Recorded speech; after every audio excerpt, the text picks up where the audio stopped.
So everyone that we're late, we had to get coffee, stay wide awake because Berhalter ball is back. So you never know what to expect. We might play very well, or the team might put us to sleep. The lineup is good. The lineup is good, but we've seen with Gregg Berhalter in the past, Pete, good lineups look very pragmatic, very uninspiring. Positional play, which poorly implemented really kills off all the fluidity of the team. That's what Gregg Berhalter likes. He's back. The man's in charge. And then we're facing Uzbekistan, which I can't name a single player, to be honest. Pete, how are you? Shomorudov is the only guy that's relevant, and he's a sub for Cagliari, I guess. He's like got one goal last season In the Serie A, yeah. in Serie A. So that's their best player. He's their top scorer of all time. He's a striker and their captain, and he is a occasional sub for a poor Serie A team. So the gap between these two lineups in terms of quality is Abysmal. very big. It's a massive gap, which means we should be thumping them today at home and no less. Yeah, we're playing St. Louis, which is not the capital, the soccer capital of the United States. I want to make that clear once again. I will die on that hill, and I will actually win on that hill. Because it's not even top 5. No, also, when I'm saying die on the hill, if I'm on a hill, I have the high ground. If you watch Star Wars, you know that whoever has the high ground wins. Usually. Yeah. Usually. It's a strange one. Yeah, so let's go through this here. The starting 11. I think with the roster we have, this is probably the strongest starting 11. The only thing one can argue is maybe we would have rather seen a 4-2-3-1, and then instead of Luca, you put Malik Tillman since we're facing an inferior opponent. You test out Malik Tillman at the 10. Sure. But that is one of the hills I am actually not really willing to die on. I also think right now Luca's the better player. Right now, yeah. You know? I mean, Malik Tillman is a lot based off potential. Luca de la Torre played very well 2 weeks ago against Real Madrid. When he left the game, it looked like he was somewhat injured, but he played very well. Another player that probably will get a shot today, maybe it's Tenor Tessman. We'll see Tenor Tessman play at some point. The thing with Tenor Tessman is he's playing well in the Serie B or Serie B. The problem there is the level is not that great. And I talked about this, how the fact that he stayed in the Serie B is not very good because Serie A teams heavily scout the second division of Italy, and no one took him. Regardless, he's earned an opportunity. I'm just saying everyone take his opportunity or his performances in the second division of Italy with a grain of salt. I think that's what I'm trying to say. Yeah, I mean, I don't mind him getting an opportunity since Johnny got injured. Like, in other words, if you ask me, Johnny gets injured, Adams is already injured. Mm-hmm. Would you rather bring in Kellen Acosta or Tanner? I would have said Tanner. So it's better to bring the young guy who might have some potential than another MLS old retread. So I'll give that, I'd rather see that. It's going to be interesting today because the lineup is good. Now I want to see system and structure. What were the hallmarks, Tack, of Gregg Berhalter, apart from terrible rosters and terrible lineups? Okay, so far he's not guilty of that so far in his first, second tenure. What were the hallmarks of his, what are the things we don't want to see and what are the things we want to see from this game? So the first thing, I guess one thing we would dive into was poor in-game management. In this specific game, because it's a friendly, I don't know how much we'll be able to judge that, also depending on the opponent. But the one thing we had with Berhalter that we can probably see today was regardless of who we were facing, regardless of who he played, even when he put out a good lineup, the team always looked very pragmatic, no fluidity. It looked very rigid. The players, robotic. Yeah. And again, we talked about this in multiple occasions. Tifo Football does a great job explaining positional play. If you want to understand it, how they divide the field in grids, it's something Pep Guardiola has essentially mastered. I would say maybe created. Would he be considered the creator maybe of positional play? I'd say he perfected it, but positional play existed for a long time. Yeah, so Pep Guardiola is maybe the king of positional play these days, and many coaches implement that. But one thing is to implement it at a club level. Another is to implement it at national team level where you don't have as much time with the players. And when not implemented correctly, you see that lack of fluidity because positional play essentially is you have grids on the field and the players know where they have to be when the ball is. So if the ball's on that side, you know what grid you have. And if you don't have that well synchronized, well prepared with the players, the system looks very rigid. You have to think too much when you have the ball or when you don't have the ball. That's the impression I used to get with Berhalter, and that's what I don't want to see. I want us to be very well organized tactically, especially defensively, which I think for the most part we've been with that. But when we have the ball, I want to see the players, because we have talented players, have some freedom to do what they can do instead of just relying on the system. Yeah. So the other things that, well, our main attacking options were either crosses in his first tenure, so very intensive on crosses, which is nuts because we have one good crosser of the ball, and that's Tim Weah. And no actual poacher, right? Guy that with no presence in target the man. box. And we still don't have a target man today. The only real target man I would say we have is Sargent, right? But he's still not a big time finisher, right? No, he's not a clinical finisher. Yeah. Not a poacher, no. Chicharito is an example of a very good poacher throughout his career. Not excellent on the ball always, but a very good poacher. So crosses, and then the other option was give it to Pulisic and hope he does something with it. Those were literally Berhalter's two attacking hopes, right? So I don't want to see any more of that. It looks like his old 4-3-3, no creativity in the middle, good box-to-box players in Musa and McKennie. And McKennie can pick a pass from time to time, but it'll be interesting to see, does this look like the same ponderous, like you said, is this the system?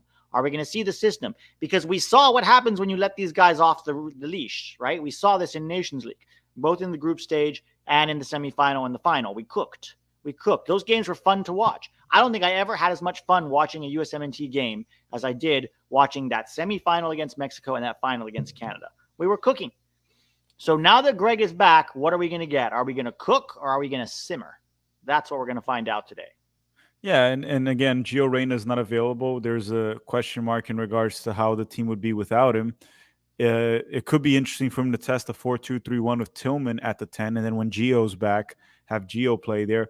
But it looks like he's projecting more a return of an MMA midfield in October rather than that. He already said that.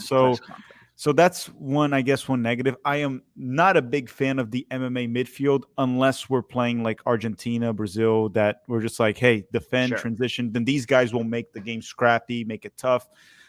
Even though I think if we play those teams, we can still play Gio because of the danger that he provides. Well, then Gio should play tucked in on the right, I guess. Probably maybe something like a 4-2-2-2, maybe even Weston a little bit wide. There's many ways you can play.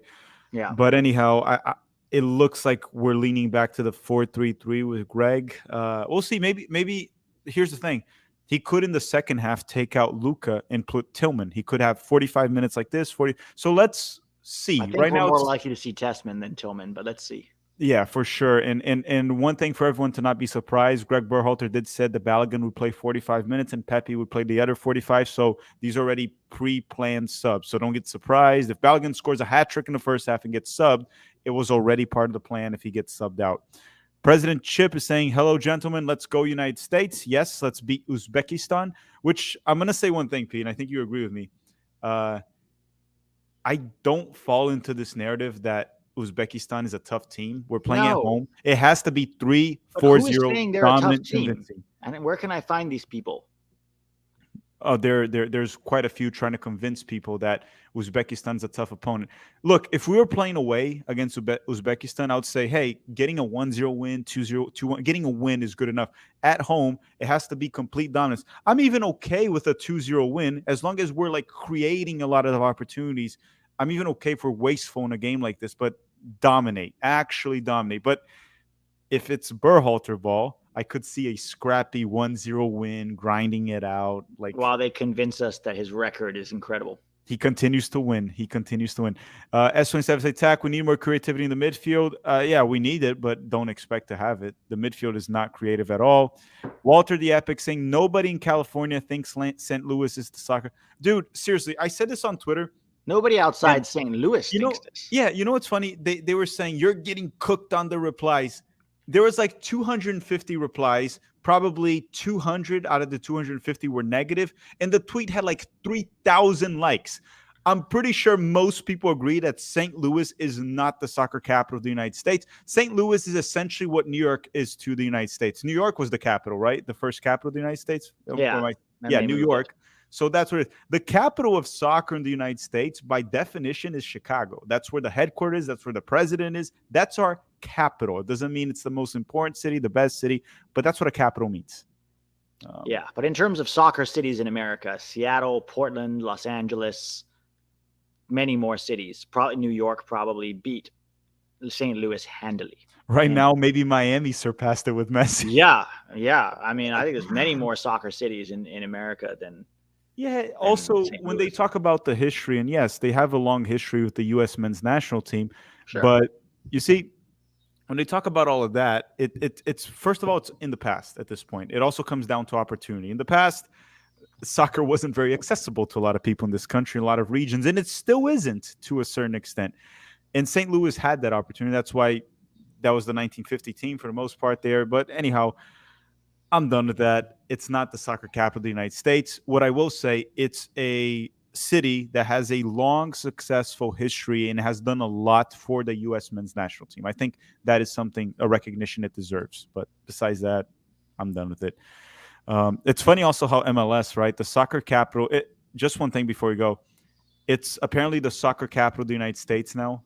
But MLS only allowed the franchise pretty much to come in like almost 30 years into its existence, along with the fact that every single time MLS adds a franchise to a city, U.S. Soccer and their gang, the Berhalter and gang, they promote that city like it's the biggest wonder in the world.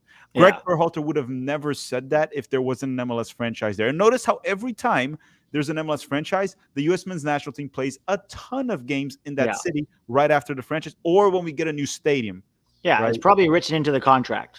It might be. If you pay 500, there's collusion for sure. If we want to research real collusion, MLS and USSF, that's the collusion. Karl Marx is saying Greg Berhalter is back. Soccer is dead. Depends on the way you look at it. I don't think soccer ever dies, even with Greg Berhalter, an I think unofficial soccer soccer. just laughs at Berhalter. Yeah, we'll just say that. Let's be hopeful. Let's be cautiously optimistic about Greg Berhalter. Yeah. Kind of Jeff, give him a fresh start, I guess. Jeff, I'll leave this one to you, Pete. Hi, Tack and Pete. Texas or Alabama? Oof. What two players in the U.S. are you paying special attention and why? Also, you're both handsome young men. Thank you, Jeff. It's very, very kind. Texas or Alabama is a tough one because I've only ever been to Birmingham, Alabama, and it was only for 2 days. So my knowledge of Alabama, I would say, is limited. On top of that, I've only been to Dallas in Texas. I've never been to the other cities, San Antonio, Austin, Houston, etc., etc. West Texas, I hear, is a whole place of its own. So I don't know if I have enough information. I'm generally like big cities, so I'd probably pick like Austin or something if I had to live either Texas or Alabama. Yeah, I don't know Alabama well. I've only driven through Alabama when I was driving from Texas to Florida, but I've been to San Antonio, I've been to Austin, I've been to Houston, I've been to New Braunfels. So I've been around quite a bit in Texas. I would have to pick Texas just because it's all I know, and I would say, yeah, I'm fine in Texas, but I don't know enough of Alabama. What are the two U.S. that are playing special attention? Why two players on the U.S.? I think some people are saying in the chat he's talking about college football, which shows how much we know. College foot. Oh, with Texas or Alabama. I think that's isn't Texas Texas the best? State. Isn't Texas the best in Well, football? aren't there like several universities in Texas? Like there's one in Austin, the Horns or something. Austin State, Texas State. I know they have Texas State. Austin has one. And then Alabama is like they say Roll Tide. I think it's Alabama State. I don't know much about it. Yeah, I don't know, man. If you're asking about football, like American football, if people invite me to have some wings, pizza, and watch the game, I'll watch with you. But I don't know jack crap about that. Yeah, we don't know much. We'll watch. I'll watch. To answer his other question, the two players I'm watching the most for me are Balogun. How does he fit into this Gregg Berhalter setup? And then what can Luca de la Torre do as a 6? Everybody else, obviously I'm watching everyone, but those two I'm paying special attention to. Well, I'm paying attention to Balogun too, but I want to say also the two center backs. We're going to be on the ball quite a bit. They're both ball playing center backs. They're technical. I want to see how they perform compared to the MLS guys that Berhalter very much loves, Long, Zimmerman, Miles. I want to see how Ream and Richards do, because when you have ball playing defenders, it does change the way your team play for the best in possession. These are two players that can do something. You can't just give them time and space. They have to press. It creates more. And so I'm looking into the two center backs and Balogun because I am interested how Balogun will play Berhalter ball. M1234 saying, why does Kai Havertz keep getting chances with Arsenal in Germany? Boy is poop. I don't know, man. I think Kai Havertz is one of those players that he kind of made his career. He's not okay. First of all, he's not horrendous, just to make that clear. But he kind of made his name because he scored the Champions League final goal for Chelsea against Manchester City. But overall, the thing with Kai Havertz, Wait, wasn't that Werner? No, Werner hit the post and then Havertz scored. Yeah. Yeah, it was Kai Havertz. And the thing with him is they keep playing him as a 10, and he's like a horrendous finisher. He has some quality. He's a very technical player, good vision, can combine, but he's such a bad finisher. He played well in the World Cup. Kai Havertz. He played reasonably well, yeah. Yeah, so, but the thing is, I don't know why they keep playing him in certain positions that don't put him to succeed, but I don't know, man. I would have benched him. He's been horrible for Arsenal. Just think he's a more technical Peter Crouch. Definitely more technical and more coordinated too. A lot more coordinated, but watching him sometimes, he just doesn't look like a footballer. Yeah. Anthony is saying, hopefully Berhalter manages Pulisic's minutes over these two friendlies well, because Milan need him for the derby next Saturday, even if it's off the bench. Yeah, I would say probably play Pulisic as much as you can today, but against Oman, I'm okay with just 45 minutes and then let him rest and get him ready for the derby. Oman also is trust me, Oman is even weaker than Uzbekistan. So play Pulisic as much as you want today. But yeah, against Oman, hold him off to 45 minutes, whether it is the first 45, the last 45. Let other guys play. Kevin Paredes, let other guys get a cap in the United States, and I would go with that. Would you also do that with Pulisic? Yeah, for sure. Don't overburden him. Let's give our boy, young Kevin, some minutes. Pete, this one's for you. My. It's very zesty in the chat today, aren't we? Mm-hmm. Interesting. So Angel is saying, Angel Ojeda, and by the way, they're playing the national anthem right now. Two soccer city, in my honest opinion, from somewhere who plays every day, Houston, Texas, is one of the biggest soccer cities in the U.S. I was in Houston for a lot of months last year. I think I stayed 4 months in Houston last year, so that's a lot of time. What's that, 1/3 of the year? It is. I was quite surprised how much pickup soccer I saw, how many people were playing soccer. I just feel like the city doesn't connect much with the Houston Dynamo. When Manchester City and Club America played in Houston, they packed 76,000 people in that city. So there is a lot of soccer in that city. It's just not really MLS and maybe not a lot U.S. men's national team, but there's a strong soccer culture in Houston as well. DC, roll tide, Pete. D-Mac actually is telling you. You're muted, Pete. Clearly a Bama fan there. JB Gaming saying fan there. JB Gaming saying it's kind of annoying how we can't sell out the stadium, but anyway, keep it up, Tack and P. You guys do really good soccer content. Thank you, JB Gaming. Thank you. We're not selling out. Isn't this the soccer capital? This is the soccer capital of America. We can't even sell out the game. Oh no. Yeah, I need it. Aren't we? Okay, is it actually not sold out? Because I need to tweak that. They came after me. It doesn't look sold out, but let's wait and see because it's early, right? Usually stadiums, they don't always fill up right at kickoff. Give it 5 minutes. Yeah, but it looks about, it could fill up. I would say it's like at 70% right now. 70%, you say?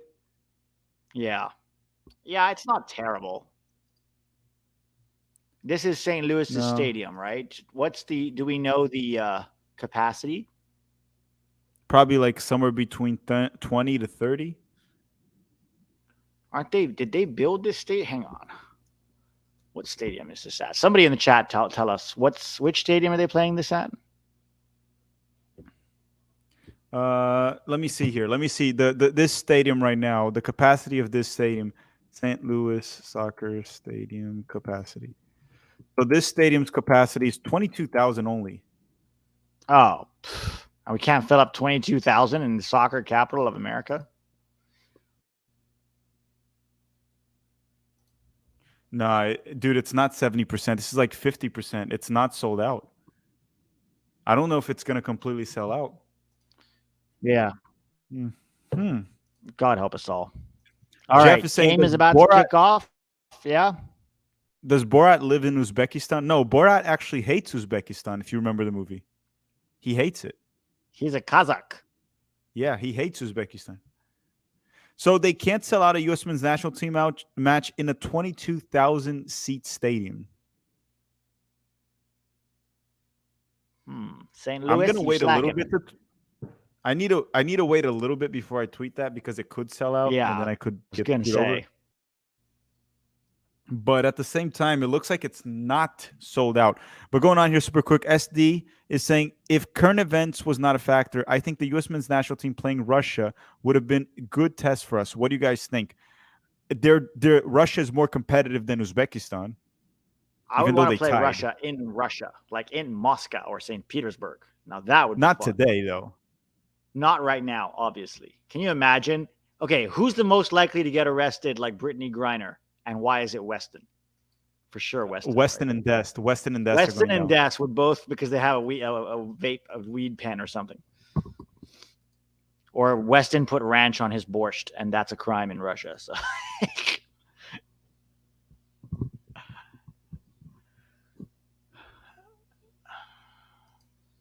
All right, dude, game has started, guys. I don't think it's selling out, dude. It's also a Saturday. Like people are not leaving work. Yeah, I'll see you during the game. Okay. All right. See you soon. See you soon, Pete. All right. Live watch along. The game started. Berhalter ball is back. Berhalter ball is back.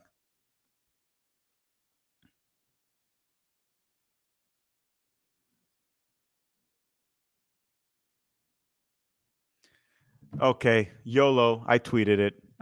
The people from St. Louis are really going to be pissed off at me, but it doesn't matter. It doesn't matter. You got to do it.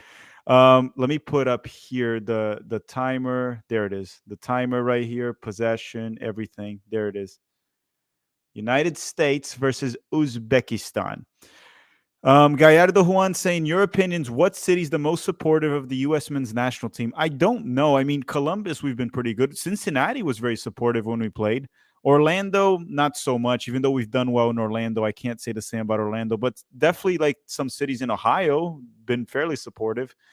I just think overall the U.S. men's national team doesn't really get the support it should have in the United States. That's the truth. I wish we were much larger than we are in terms of popularity. Hey, the game Chizo is saying pick up soccer everywhere in Portland and my Seattle too. These two cities are real soccer capital. Portland and Seattle have a very strong soccer culture. That is 100% true.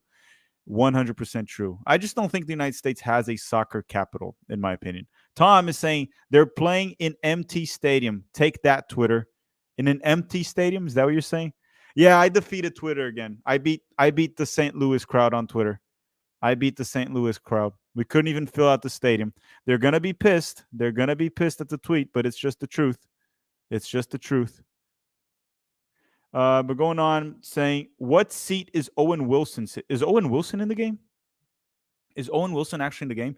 Here comes the United States to the ball. Tim Ream finds Yunus Musa down the middle. Luca Del Torre is definitely playing the 6. Musa opens out wide. I'm at minute 2:35. Tim Weah.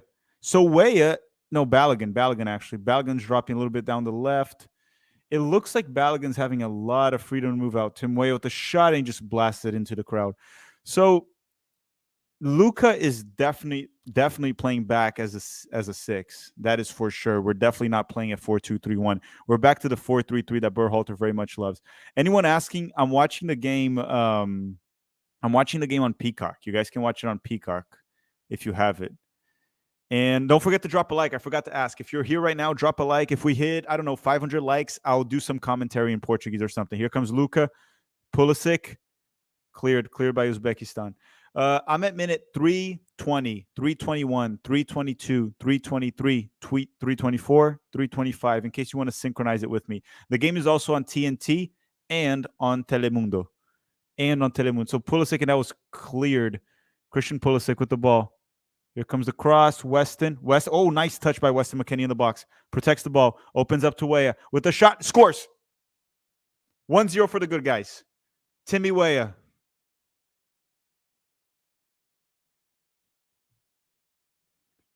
One 0 for the good guys.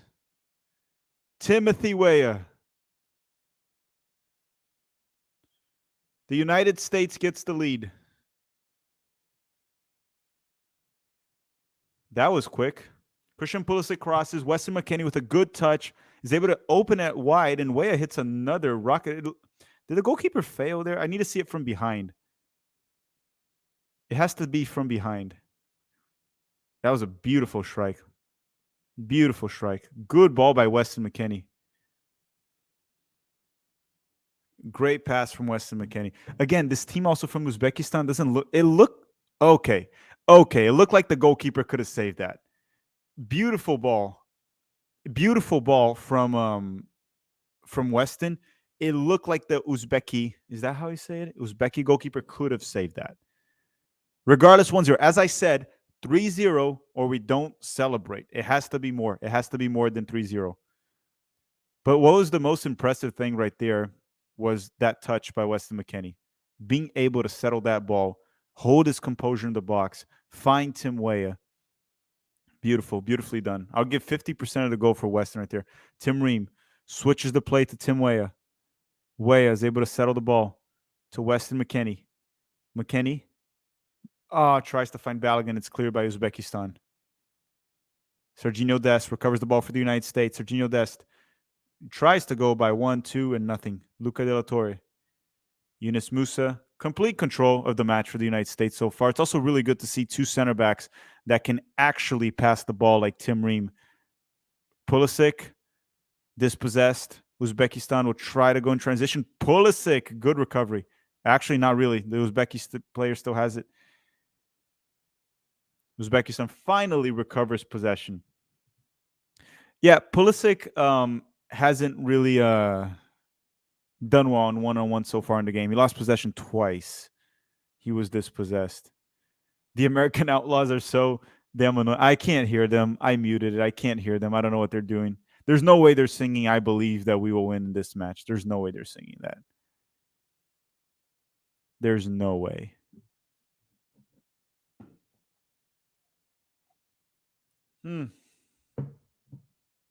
Tries to go long. We'll see. We'll see if the problem with these opponents like Uzbekistan and Oman is Uzbekistan.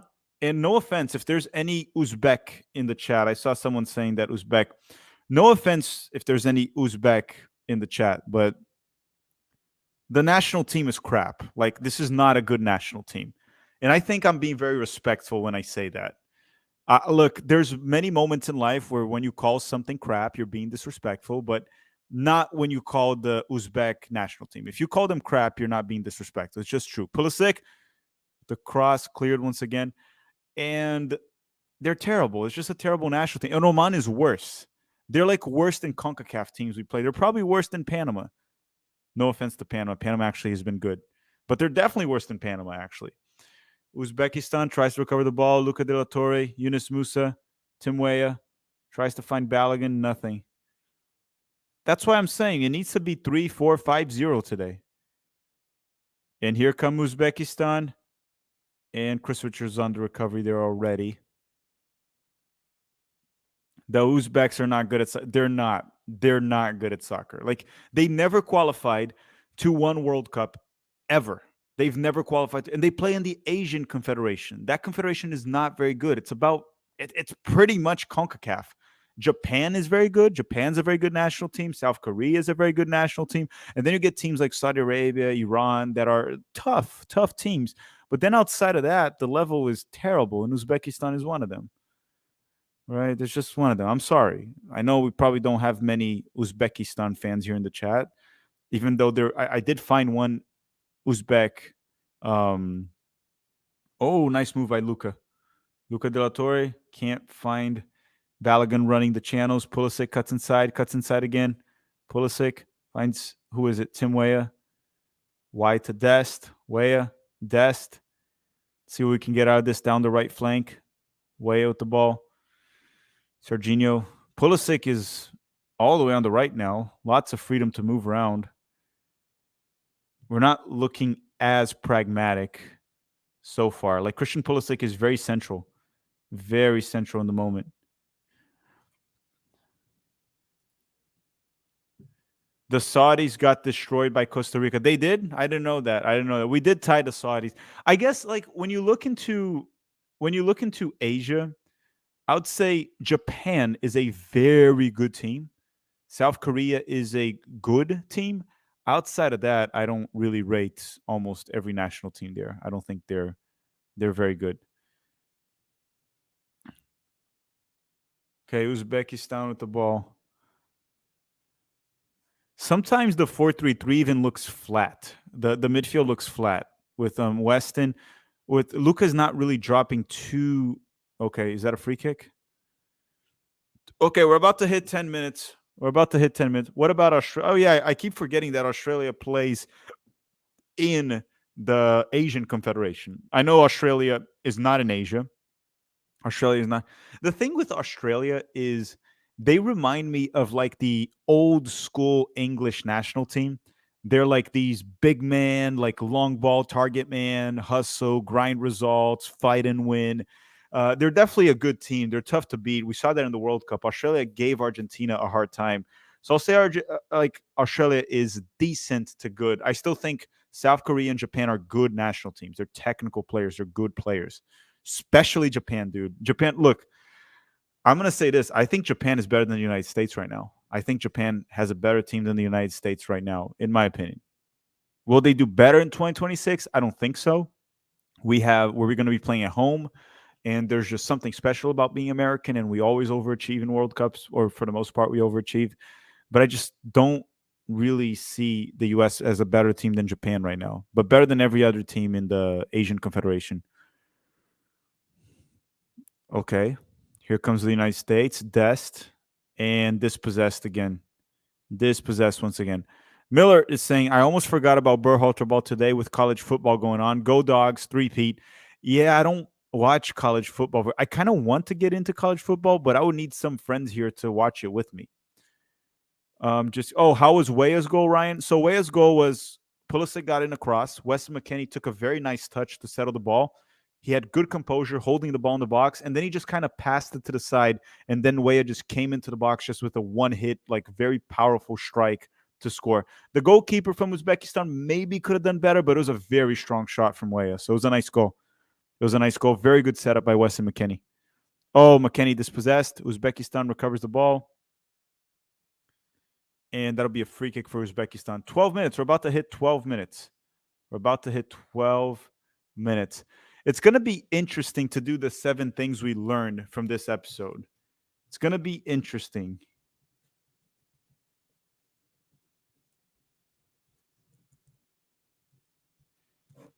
Because it's like, how much can we actually learn from these games? That's the tricky part. How much can we learn from these friendlies? But we got to figure that out. I'm going to have to figure out 7 things that I learned. I'm going to have to just get one lesson and just completely bullshit it. Like one lesson. Just going to have to bullshit a lesson. Otherwise, it's not going to work out. We learned Uzbekistan. Yeah, that's a good lesson. I'm going to write that down. We learned Uzbekistan is a country.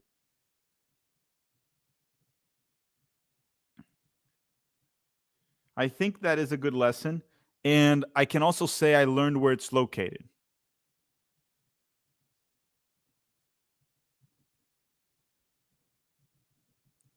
I learned where it's located. Or maybe I'll just reduce it to 2 things we learned. Tomorrow it's going to be 2 things we learned instead of 7 things we learned because I couldn't figure out 7. Just going to have to lower it down quite a bit. Oh, do I think Hansi Flick will get sacked tomorrow? We'll see. He's been doing a shit job with Germany. I'll tell you that. Hansi Flick hasn't been doing a good job with Germany, but we'll see. Does Germany play a friendly tomorrow, or do they play in the UEFA Nations League? Germany soccer. Let me see. They play France. It's a friendly. They play a friendly. Would they fire Hansi Flick? Oh my God! I just saw Germany lost 4-1 to Japan today.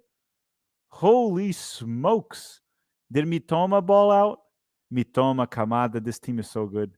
2 great players right there. 4-1 Japan against Germany. I didn't even know that. I didn't watch this game. I guess my Japan praise worked out well. Yeah, dude, if depending on how bad he loses to France, it might be it for Hansi Flick. Germany has a very good team. They have good players. It doesn't make sense to how crap they've been. Germany has been terrible. They have been terrible, but they have good players on paper. If the coach gets the best out of them, Germany should be a World Cup contender just based off the players they have. Serginho Dest to McKennie.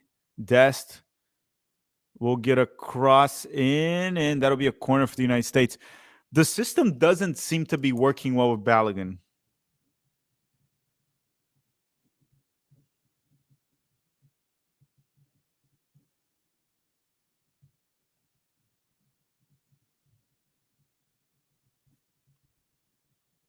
I'm actually very concerned about Balogun and Berhalter's system, right? Berhalter's system has been known for really making it tough for any nine to perform. I remember to this day when Berhalter said he didn't need his nine to score 5 goals. He just needed them to fit the system. And I don't know, man, if a nine doesn't fit my system but scores 5 goals, I think I would be happy. I think any nine that scores 5 goals in a game, you'll be pretty freaking happy. But again, it's just Berhalter's stupidity. The thing is, the way Berhalter sets up the team, the nine doesn't get.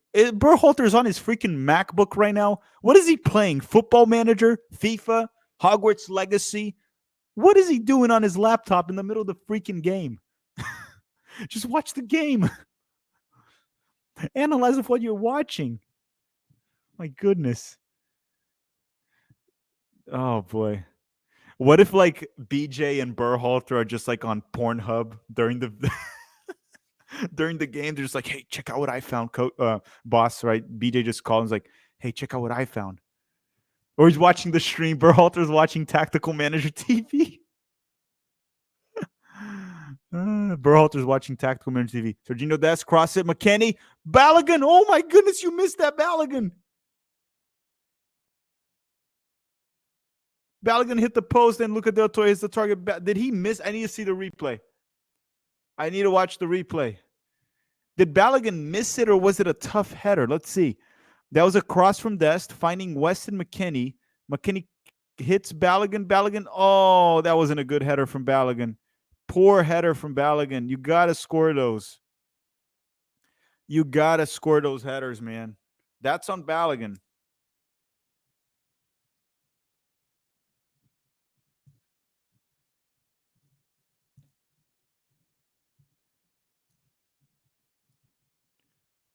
That's what I was saying from last year with Balogun. Balogun is a fantastic nine. He's a very good player. But even last year with Rams, that team from France that he used to play, Balogun is a little bit wasteful in front of the goal. He does miss a lot of opportunities. But again, he is actually a very good nine. So keep that in mind. He'll score goals. He'll get it. But that one's on Balogun. That was a good ball from McKennie. That was going to be McKennie's second assist. Very good game from Weston so far.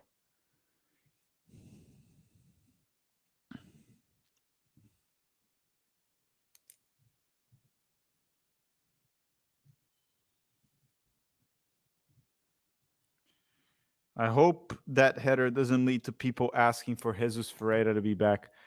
Jonathan Hernandez saying, how is the stadium not sold out? I don't know, man. It beats the shit out of me. They were trying to torch me for saying this is not the soccer capital of the United States. It's not the soccer capital of the United States. But again, I guess I was right. I was right.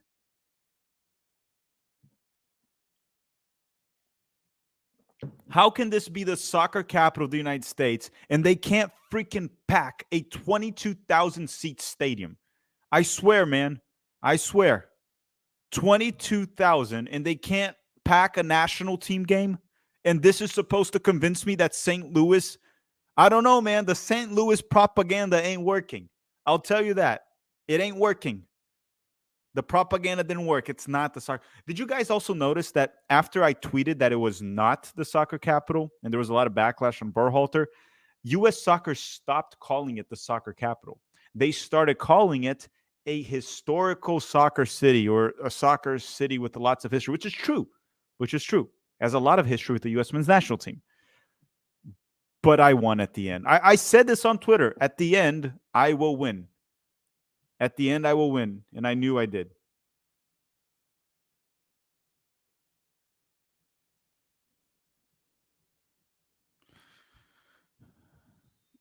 It's not the soccer capital, period.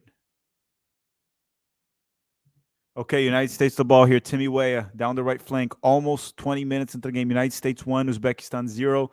Uzbekistan hasn't really done anything. The United States had some good opportunities, and Balogun even hit the post. Hansi Flick out. Yeah, Hansi Flick probably will get sacked when they lose to France. I don't know, man. Or maybe before they play France. Losing 4-1 to Japan, it's not good, even though Japan's a great team. Tremendous team, actually, but losing 4-1 Japan is an embarrassment. Tim Weah. Unless you're like Bolivia. Unless you're Bolivia. Weston McKennie. Christian Pulisic finds A-Rob. Balogun. Could you not have reached that? That was a low cross from A-Rob. It looked like Balogun should have been able to reach that. Game saying USMNT sold out at Lumen Field in Seattle, by the way. And that field is a lot bigger, that stadium. That stadium is what, like 50,000? I guess Seattle's the soccer capital of the United States, or at least it's ahead of St. Louis. At least it's ahead of St. Louis. That is for sure. It felt like Balogun probably should have reached that one.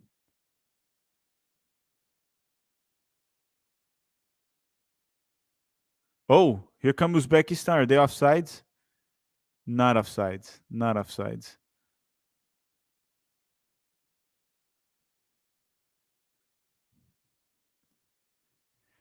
Okay, I gotta bother the people from St. Louis a little bit more. I'm sorry. Is there anyone in the chat from St. Louis? Because if it is, I apologize for picking on your city a bit too much. I apologize for picking on your city, but it's nothing personal. It's just that I kind of need to win this argument. So it is a bit personal, I guess. It is a bit personal. It is a bit personal.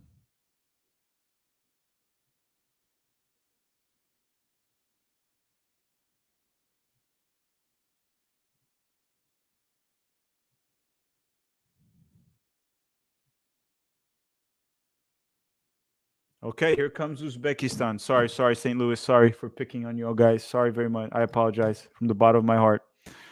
Am I still allowed to go to St. Louis? Or am I going to get beat up when I get to St. Louis?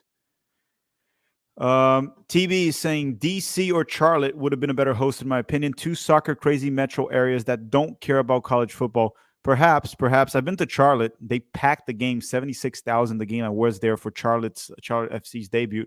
I would have liked to see in Charlotte. Actually, if we played in Charlotte, the U.S. men's national team, I might actually go there. I really like that city. DC, I haven't. Oh my goodness, Uzbekistan just hit the post. That would have been a golazo. That would have been a golazo.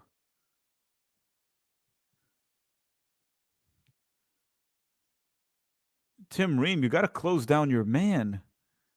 That was some awkward defending from Tim Ream, and they almost hit it upper 90. That would have sucked. That would have kind of sucked.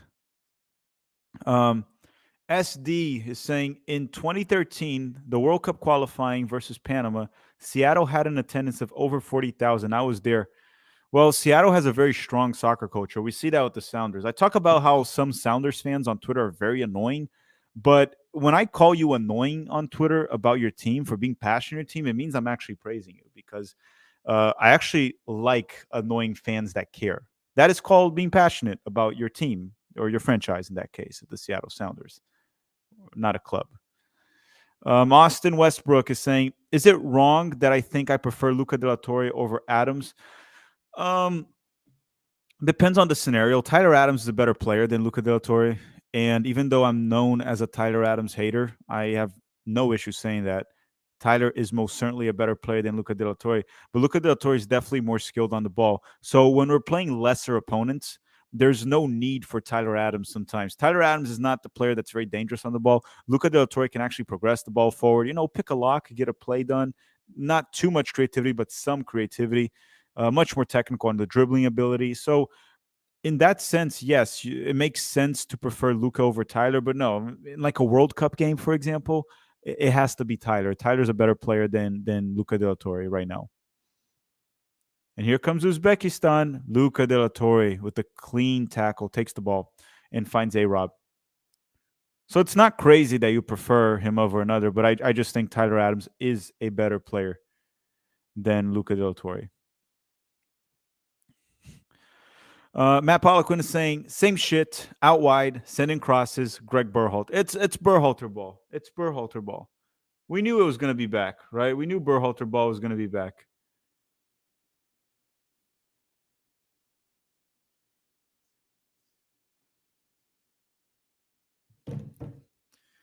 Actually, I have. Oh, guys, I'm not going to leak this, but I just got a great lesson for tomorrow.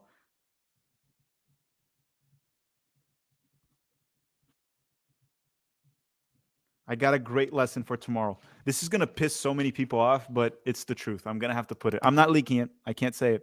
Can't say it. Tim Weah with the cross to Musa. He can't strike it.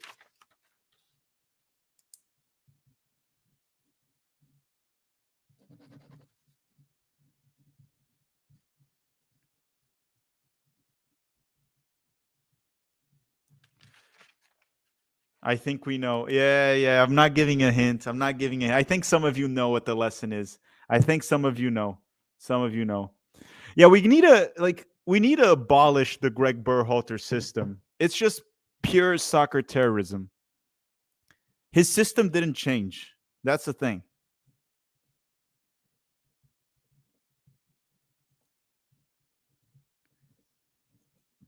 It's the same system. What I would like to see in the second half is perhaps Berhalter try to play a 4-2-3-1 and try Malik Tillman at the 10. I would appreciate if he did that. Play some BJ ball. We need to play some BJ ball. We need to get rid of Berhalter ball and move to BJ ball. I want to go to BJ ball, but I don't know. I also need to be careful with the words that I'm using here.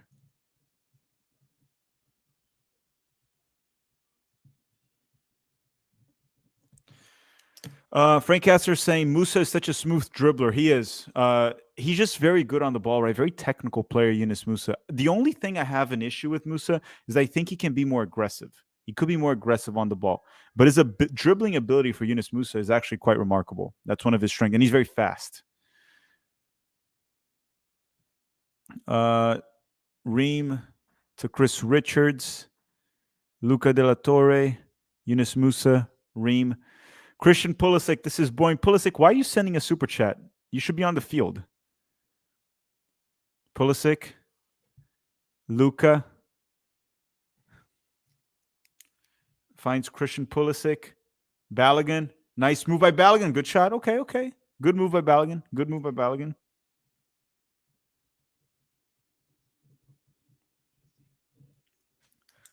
there by Balogun.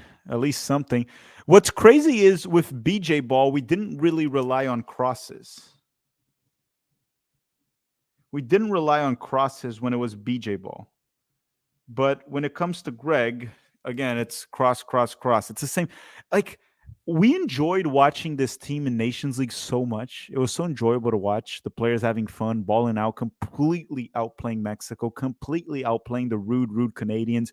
And then we're back to this against Uzbekistan, which is not a good team. I'm sorry. This is not a good team that we're playing. We're playing a horrible team. We should be completely dominating this game right now. Completely dominating. Oh, boy.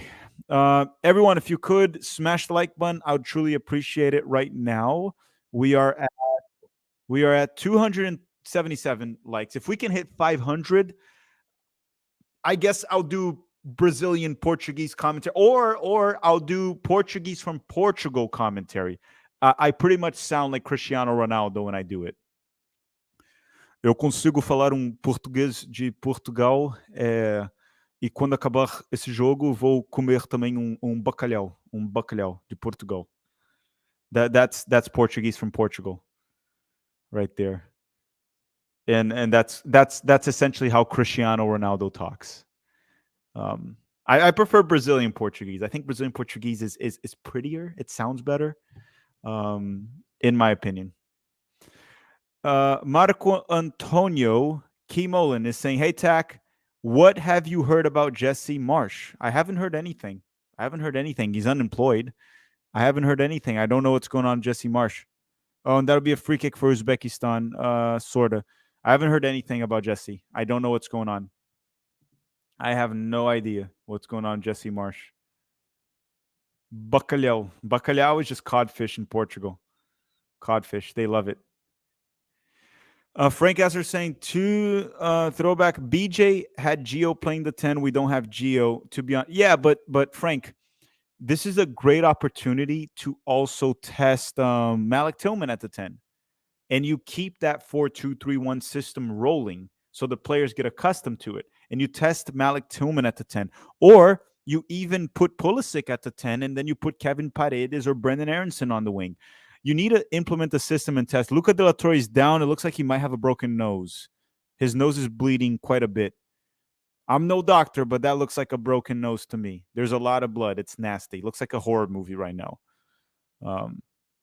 Looks like some of the guys with the makeup here in Universal Orlando for the Halloween Horror Nights. It doesn't look good. He's bleeding quite a bit on his nose. But dude is taking it like a man. Doesn't give two craps. Look at that. Nose is broken. Doesn't give a crap. But that looks nasty. That looks terrible. Like, if Luca has to leave, this is probably the good opportunity to just put Malik Tillman at the 10. But Berhalter is probably just going to go on a 4-3-3. That's probably what he's going to do. Pete's here. Hey, Pete. Hey, what's your read on the game so far? It's Berhalter ball. Berhalter ball, right? Lots of crossing. How many times have we crossed the ball? Well, more than I'm comfortable with. And Balogun doesn't get enough touches, too. That's the 9 never gets enough touches. We're not finding Balogun. We push it wide. Anthony Robinson overlaps on. By the way, Pulisic, shocking game. Shockingly poor game from Pulisic so far. Yeah. It looks like Luca might have to leave, dude. Broken nose right there.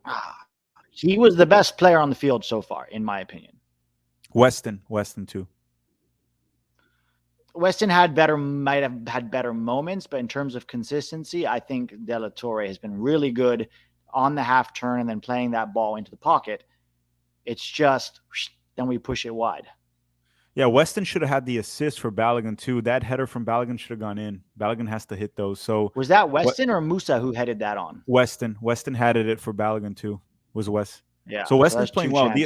Even the assist to Weah, it was a tough touch. No, that was very nice from Weston. Yeah, Weston's been good. I thought he's also combining well with Des sometimes. He's going out wide because it's Berhalter ball and our 8s go wide. So there's that. Our 8s go wide, then we push it wide, and then we endlessly cross it. Testman is coming in for Luca, which means it's 4-3-3 for life, man. 4-3-3 for life. Yeah, it doesn't matter what happens. It's going to be 4-3-3. I miss yeah, and I think the only thing he's going to change is possibly a back 3 at some point, and it's going to fail miserably because he doesn't know how to implement it, and then we're going to go back to the 4-3-3. He tried a back 3 during his last cycle, and it didn't work. Sort of a back 3, yeah. We can. I don't know how to predict our starting 11 of 2026 because a lot can happen, but I can predict our formation on our first game in 2026. It'll be a 4-3-3. Yeah.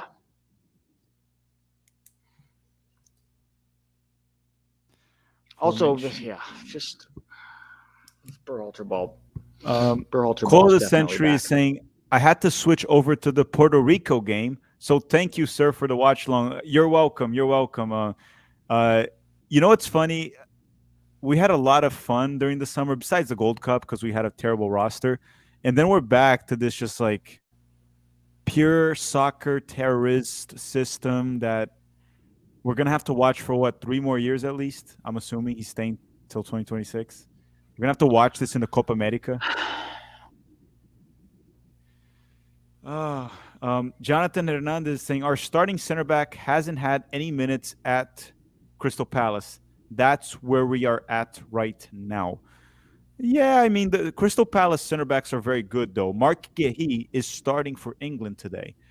Anderson's a great center back. I believe he starts for Denmark as well. Yeah. Those are great center backs. Those center backs would be the best center backs the United States would ever have in their history. Yeah. So I would give Chris Richards a break in regards to that. I think he would start for many Premier League teams. Crystal Palace is very good in their back line. That's the problem. Yeah. Also, when he did play for Crystal Palace against very tough teams, he literally won Player of the Month. So I'm not particularly worried about that. The game Chizzo did I read that? I keep getting it right. It's Skizno. Sorry, I keep spamming Sounders, franchise or no. Sounders got history. Next year is 50 years. We played against Pele in the 1979 soccer ball, and Schmutzer's rookie's debut was with the Sounders in the 80s. Promise I'm done. No, we talked about, Pete even mentioned this when we were talking about earlier in the stream. He said that Seattle should be ahead of like St. Louis in terms of like the Yeah. soccer capital thing. St. Louis didn't pack. When we played in Lumen Field, we had more than 40,000 people for a U.S. men's national team match. So again, we agree with what you're saying. Seattle does have history too. I think what St. Louis is relying on is just that they provided 10% of the players that have played throughout history in the U.S. men's national team. But as the years go by, that number is going to go down. So we're talking about ancient history. Recent ones is Sargent and Tim Ream. It's not like, you know. Yeah. All right, so Tessman is on. Yeah, that would be good to see how Tessman looks on the ball too, because he's very athletic, but he wasn't really good on the ball in the past. Tanner Tessman. Okay, that's already a bad. I want to see how he. That's already a bad pass. I want to see how he handles. I want to see on the half turn how he handles it. Well, distribution too, right? How he looks with his range. Yeah. How he can pass the ball on the half turn, and then his distribution range, especially under pressure. Jeff is saying, I'm sad and upset about our revision of Berhalter ball. Pete and Tack, can you send me that mental health link? Yeah, that's BetterHelp that sponsored the channel. You can check out the link. We put the link on the description of my latest interview with Jeff Cameron. You can go to that one if you need better help after watching Berhalter ball.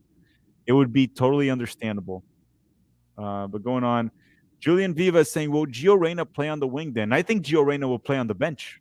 And then when he goes in, he'll be on the wing. I think on the wing. There's no room for any personality or creativity in Gregg Berhalter's system, guys. We need robots. We need robots. Yeah, I'm gonna start calling Berhalter ball. I'm gonna stop using the term Berhalter ball. I don't think Berhalter's name deserves to have its name after any system or style of play. I'm just gonna call this melatonin ball. It's melatonin ball from now on. That's the name I'm giving it, because this is literally putting me to sleep at this point. Matt Balakwin Balakin is questioning his life choices. He has barely touched the ball. Barely touched it. And now he did a good pass there to A-Rob. Dude, we're also not looking good against Uzbekistan. This team is literally probably not even a top 8 in CONCACAF. It's like probably Honduras level or worse. Dude, how many high-quality chances have we created? 1. 2. The header from Balagan also. That's the one I was referring to. What's the other one? Oh, the goal. I thought the goal was not a high-quality chance. It was a good shot from distance, but I wouldn't call that a high-quality chance. In terms of high-quality chances, we've created 1 in 38 minutes. But we probably have like 20 crosses already. Yeah, easily 20 crosses. And a lot of possession, Tack. And no penetration. We're just masturbating. That's all it is. That's what they're doing right now. That's what's happening here. It's a Berhalter ball. Oh, A-Rob with another cross, blocked. Yeah. That's all the game is. It's just cross, hope for the best. Jeff is saying Jeff Cameron's a great director. Director? Was he a director? He never worked at that. Oh, he's talking about James Cameron. James Cameron definitely knows how to make money. His movies make money. That is for sure. But he's definitely talking about James Cameron. Some of his movies are good. Avatar 1 I thought was good. Well, I think the Titanic top was 3 good for highest. Women love Titanic. Yeah, I think one of my hot movie takes is Titanic is a garbage movie, but made a lot of money. I don't think it's a good movie. I can't I watched it. It's not a garbage movie, in my opinion. It's just a overhyped movie. It kind of is. It's just honestly the cinematography when it falls apart is the best part of the movie.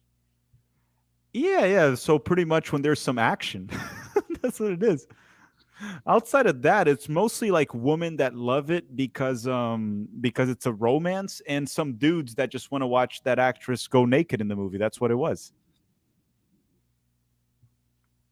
I actually didn't like the movie. Was the Terminator wasn't James Cameron, was it? I actually don't remember. They're saying Terminator. If it was, I like Terminator. I like the Terminator. I thought that was a great movie. Roberto Hernandez is saying, do we cheer for our opponents? Hopefully Pepe doesn't pull a Pepe and saves Gregg Berhalter's job, gets rewarded, and then Jesus gets a World Cup call. Here's the thing that I'll tell you, Roberto. I don't think Berhalter's job is at risk at all to the World Cup. There is no World Cup qualifying. There is absolutely nothing. Berhalter could literally draw every single game till 2026. I don't think he gets fired. I don't think he gets fired.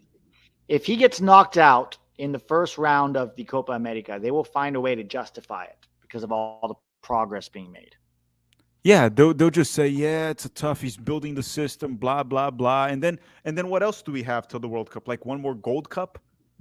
It's like, so I don't think his job is at risk. No one's gonna say it, but yeah, last time Pepe did save it because if he was failing to qualify, then sure it would be at risk. But there's no World Cup qualifying. Jonathan Hernandez saying these chants are so annoying and cringe. Yeah, I'm not gonna get into that again, Jonathan. Look, it's an embarrassment that America's national team plays in a 22,000 seat stadium and we can't pack it and can't fill it up. Like we can't. Yeah, but after making people watch 4 years of Berhalter ball, and then what do? You decide to bring the clown back. What do you expect? Maybe America's fucking sick of it. It's such an embarrassment, too. People were trying to come after me for saying this is not the soccer capital of this country. How can you even attempt to claim yourself? They should be embarrassed to call themselves the soccer capital. You can't fill up a 22,000. That's a tiny stadium. Oh, and here comes Uzbekistan. Turner with the save. Dude, our high line is kind of exposed today, our high line. Uzbekistan hit the post once. It's being exposed by farmers and Olive Garden servers. Tessman kind of sucks, dude. Tessman kind of sucks, dude. He's very slow, dude. Very slow. Not technical. Did you see he passed that ball back? I don't know where you're at. I'm at 40-41. Oh, I'm 1 minute ahead. So you're going to see Tessman literally put the Uzbek player one-on-one with Turner. It was Tessman. Yeah, that's not good. Like, that's what I was saying. Remember I was telling everyone, take it with a grain of salt because of it's the Italian second division? That's what I meant. The first division of Italy scouts the second division. If Tessman was really killing it there, they would have done that. But the problem is, people are saying Tessman is nervous. Guys, seriously? He's nervous on a friendly against Uzbekistan? Well, he probably is nervous, but you can't be nervous. Yeah, it's Uzbekistan. I don't know, man. Guys. I don't know, man. I'm not going to do... It's just a shame that Johnny literally had to get injured before this camp. This was the camp for him to play. Like, this was the first camp that Johnny was actually going to get, meaningful minutes. Tack, are you having that nuclear bomb guy again? Guys, it's not Oppenheimer. It's Oppenheim, the guy that came. Oppenheim, not Oppenheimer. The guy we had on the channel was Brett Oppenheim and Jason Oppenheim, his brother. Not Oppenheimer. Yeah. It's not the same freaking name. Dobb is saying, right, Club I'll World pop in Cup. at halftime. See you soon, Pete. See you soon, Pete. Dobb is saying Club World Cup final, Al Nassr versus Inter Miami. The world stops spinning for 90 minutes plus extra time. Dobb, only one issue. Inter Miami has not qualified to the Club World Cup. So it can't happen. So it won't happen. Also, I still don't think these teams have any shot on beating any European side. Maybe Al Nassr has a little bit of a chance, but Inter Miami against a Bayern Munich, Real Madrid, Manchester City, they don't stand a chance. That's like a 3-4, 5-0 win, even with Messi. So I don't think it'll happen. They also didn't qualify to the Club World Cup. Club Leon is going to be the one representing CONCACAF. Aaron Long for 2026. This is why Adams is needed. Tessman is so bad. Well, I think Tyler Adams, Luca De La Torre, and Johnny are the three options we have for the 6 right now. They are the 3 options for the 6. Johnny, Tyler, and Luca. Outside of that, it just doesn't really work. And we're seeing with Tessman, it's not really looking good. It's not looking good.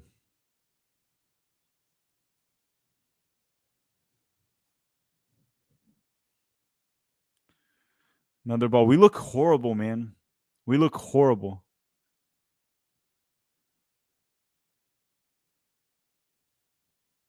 McKennie, 44 minutes and 45 seconds. McKennie opens up to Timmy Weah. Down the left flank, Weah cuts inside. Gonna get a shot. Nope. Finds Balogun. No options. Balogun still nice move by Balogun. But no options. Balogun goes by one. Finds Weah. No, can't combine. Balogun, you can see that he's just you can see that in terms of like the technical ability of Balogun, he's a great player. I see that K Plum is saying not impressed with Balogun. You can see that the technical ability is there. He is a good player. The problem with Balogun is he's very wasteful in front of the goal. You can look at that with his stats at Liga in last season too. He underperformed his XG, which means he wasted more opportunities than he should have scored. Normally, you want your center forward to outperform the XG or to a bare minimum perform as it is expected. But he makes the right runs. He's very technical. He can beat a man off the... Oh, my goodness. Again, Uzbekistan. No. Turner saved. Our high line is getting exposed. This Berhalter ball high line is getting exposed. How many one-on-ones are we going to have here?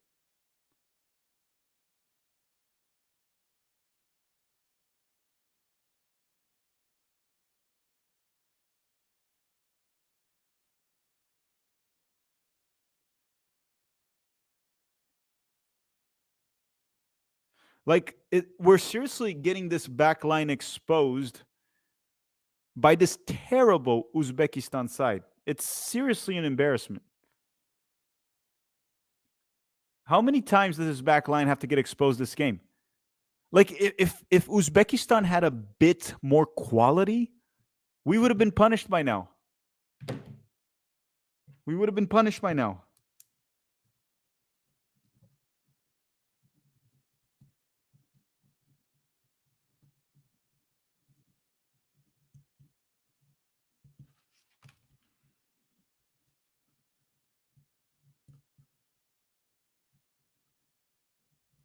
Okay, back to it. Matt Turner saving us again. Yeah, again, like Uzbekistan just doesn't have the quality to punish us. This is horrible. This is truly horrible. This has been a horrendous first half, a terrible performance. We got to go on one moment of brilliance there with Weston and Tim Weah, but it's been a horrible first half for the U.S. men's national team. We need BJ back. BJ was a wonderful guy. BJ was the best. We need BJ back, not Berhalter ball. I am so tired of this.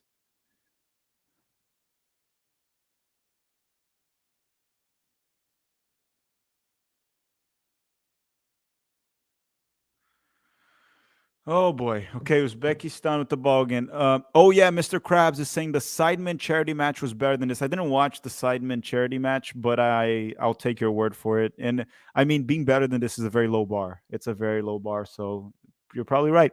Aaron Long for 2026. We need Aaron Long and Zimmerman back. These EPL center backs suck. I think if we had Aaron Long and Zimmerman, we probably would have been tying right now 1-1 because they had like 2 or 3 good opportunities already. Probably would have had 4 or 5, and then Uzbekistan would have scored.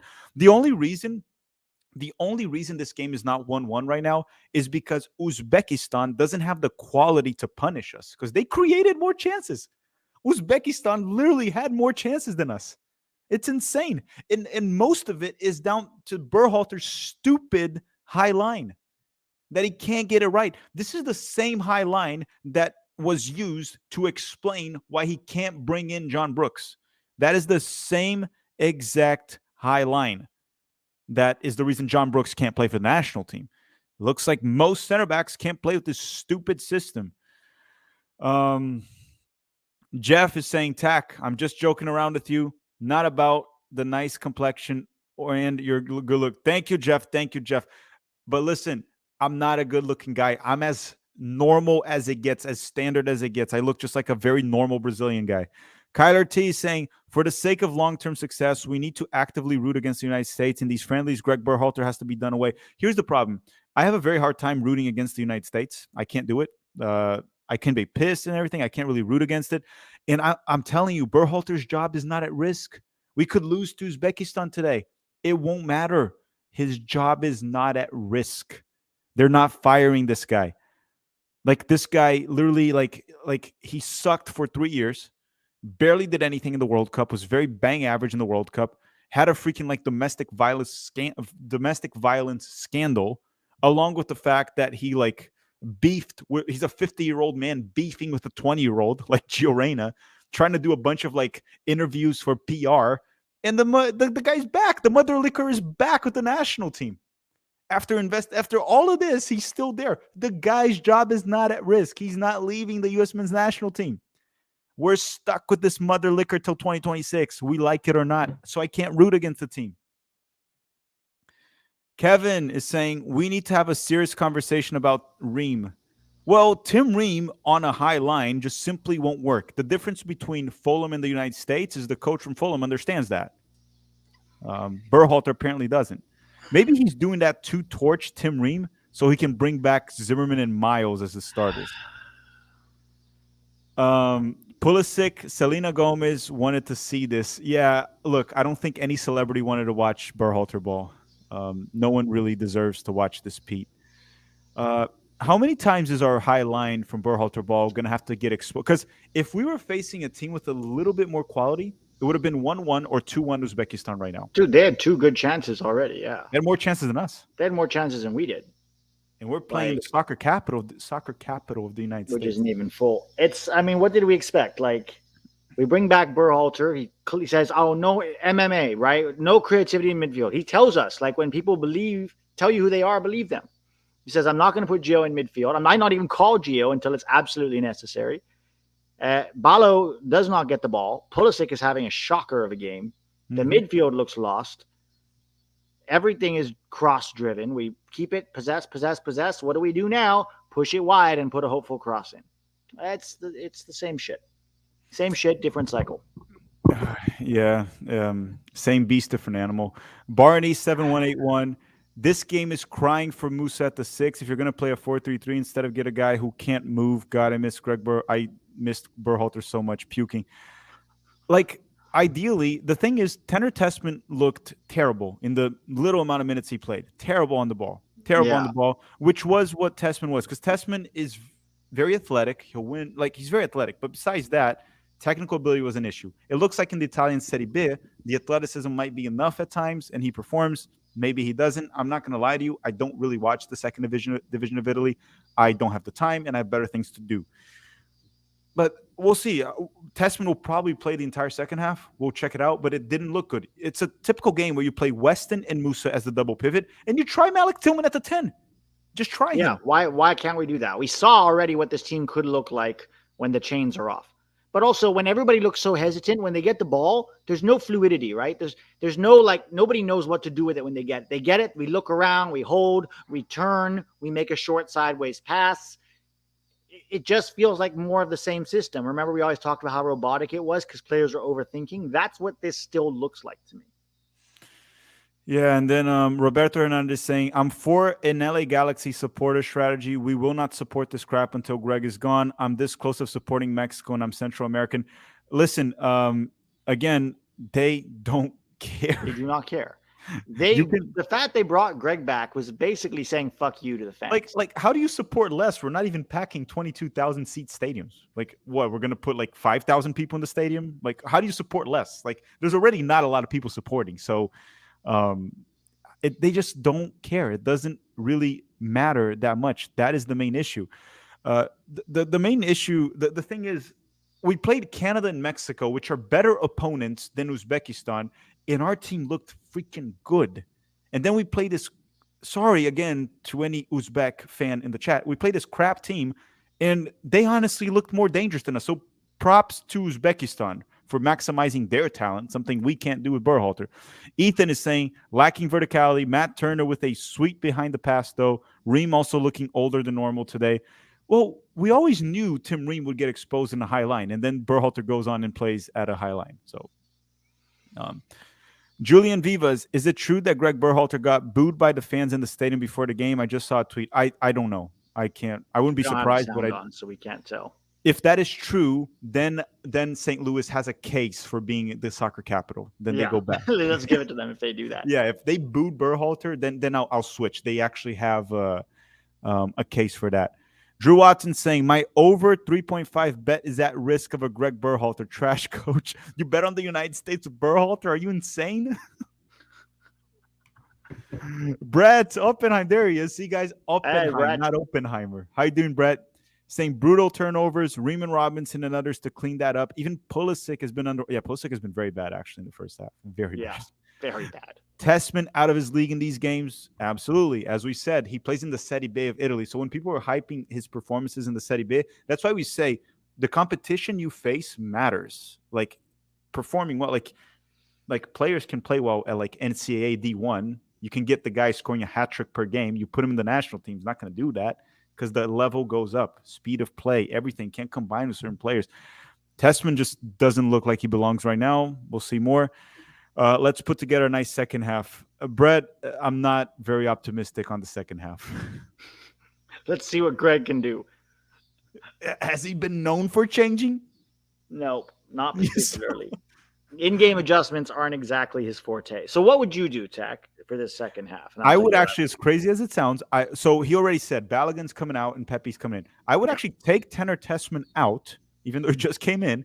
I would put Malik Tillman at the 10, play a 4-2-3-1, and don't have like such a high line with our center backs. Or if you do, you need to have some type of coverage for Tim Ream, whether it is A-Rob, maybe don't have your fullbacks push high up the field, but just play. How will we spam crosses into the box if Anthony Robinson is not so high up the field? That is true. That is true. We need a break. He's going for the Guinness Book records of most crosses in one match. He's going to break that record in this cycle. He said he would, and he will.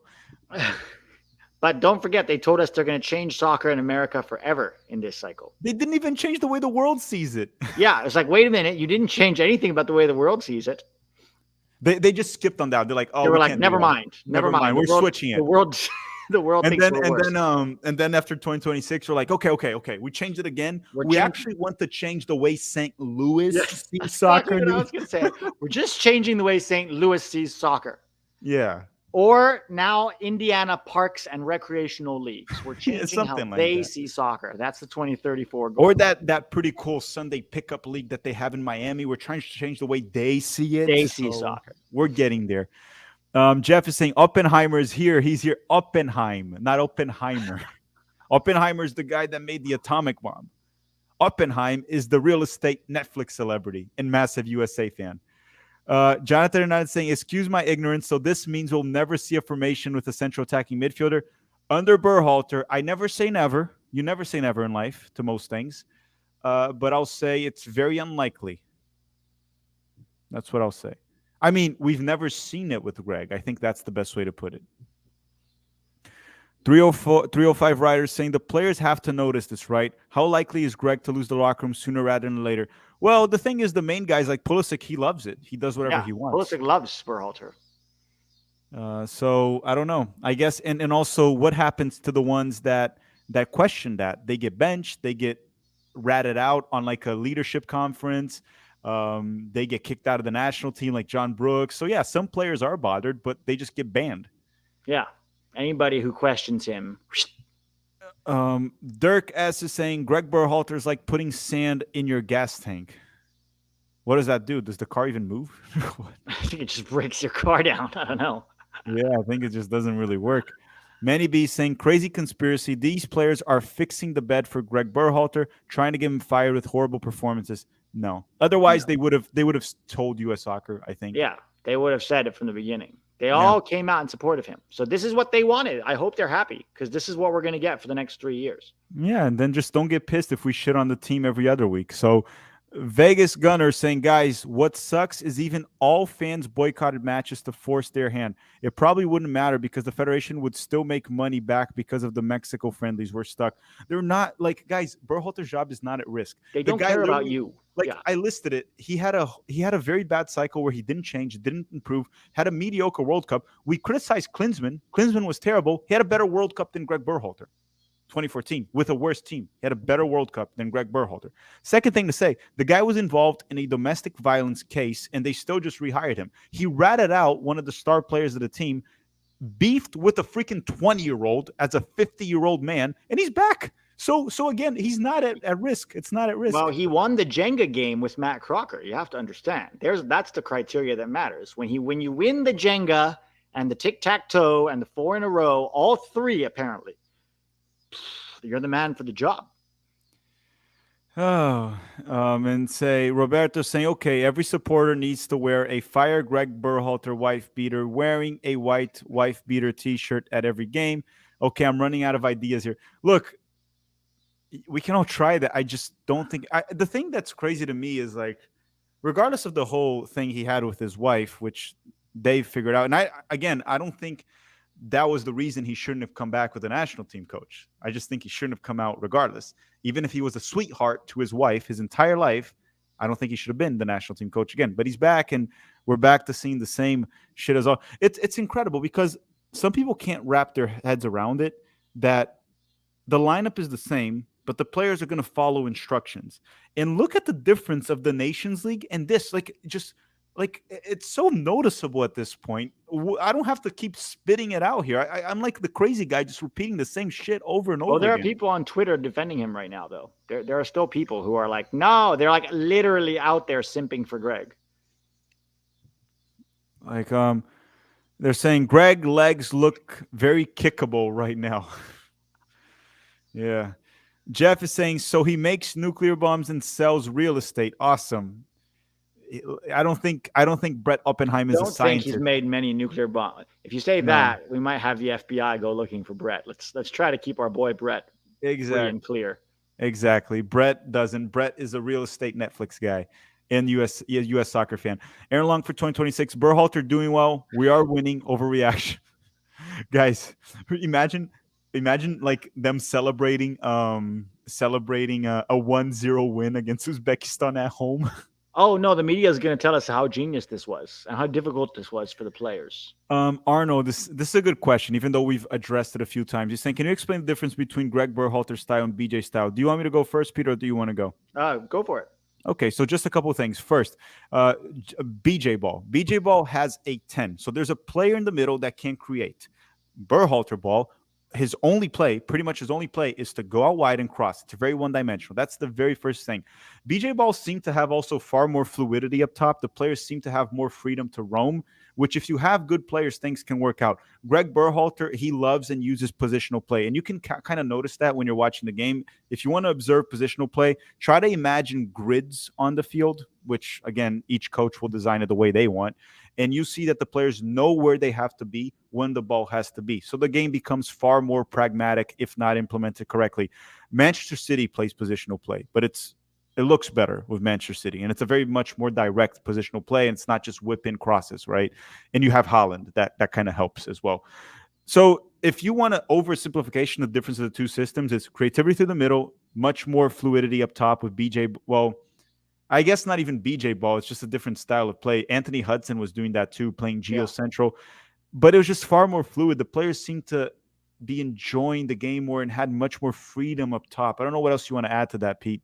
Well, not endless crosses, right? So under BJ and Hudson both, we saw variance in the ways that we would attack. Sometimes crossing, sometimes individual play, sometimes combination through the middle. Gio Reyna was allowed to actually play through balls because we had a creative 10. So there was a variance to how we attack. This is just possess, and not good possession, slow possession. Receive the ball, take 2, 3, 4 touches, turn around, look for somebody, pass it.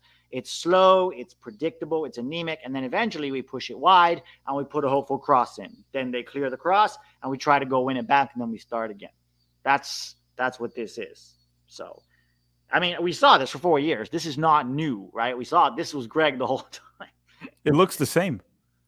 It looks the same. It looks exactly the same. Like we're not surprised. I guess we're not even pissed. We're just frustrated. It's just back. The whole it's like what I mean, maybe there's a part of me that wanted to be hopeful, that wanted to be optimistic, but Christian Pulisic saying, wow, I am having a great time playing Gregg's plan. Yeah, Christian, you got what you wanted. Happy now, Christian? Jeff is saying Herc and Seb are also very critical of the G-Man in U.S. soccer. Yeah, but it's like the only people probably on mainstream media at this point. Alexi Lalas is like in bed with the Federation at this point. Alexi Lalas is a full-on Gregg and Federation simp. The dude, like Alexi, probably has an orgasm every single time Berhalter does a bounce pass. Yeah. And then when you try to question it, he's like, "Shut up."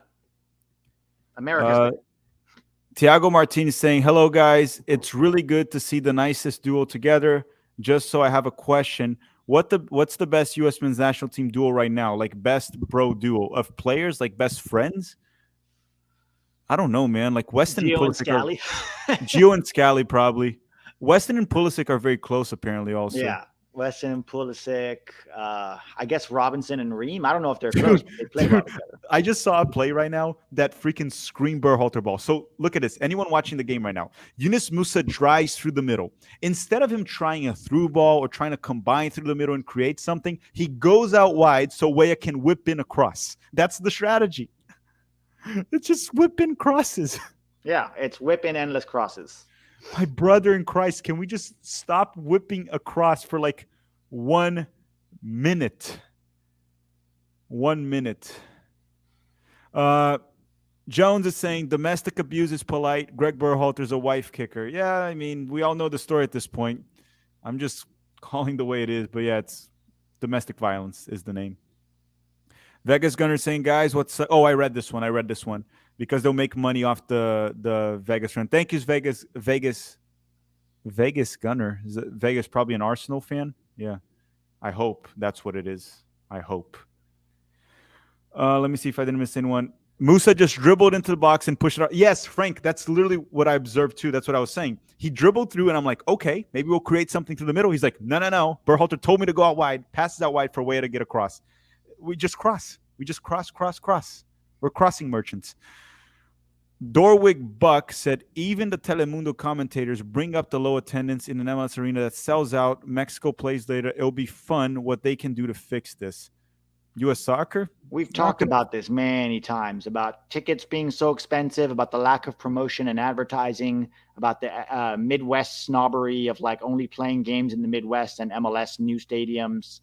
This isn't new. Remember, U.S. soccer bragged about making more money off lower attendance at U.S. soccer games. But more money. Yeah, but more money. With more money. Like, they bragged about this. This is U.S. soccer for you in a nutshell. Yeah. They're saying Alexi has an orgasm when someone says his name. Yeah. Probably had a few already today then. Barney7181. Pulisic definitely went out to a strip club last night.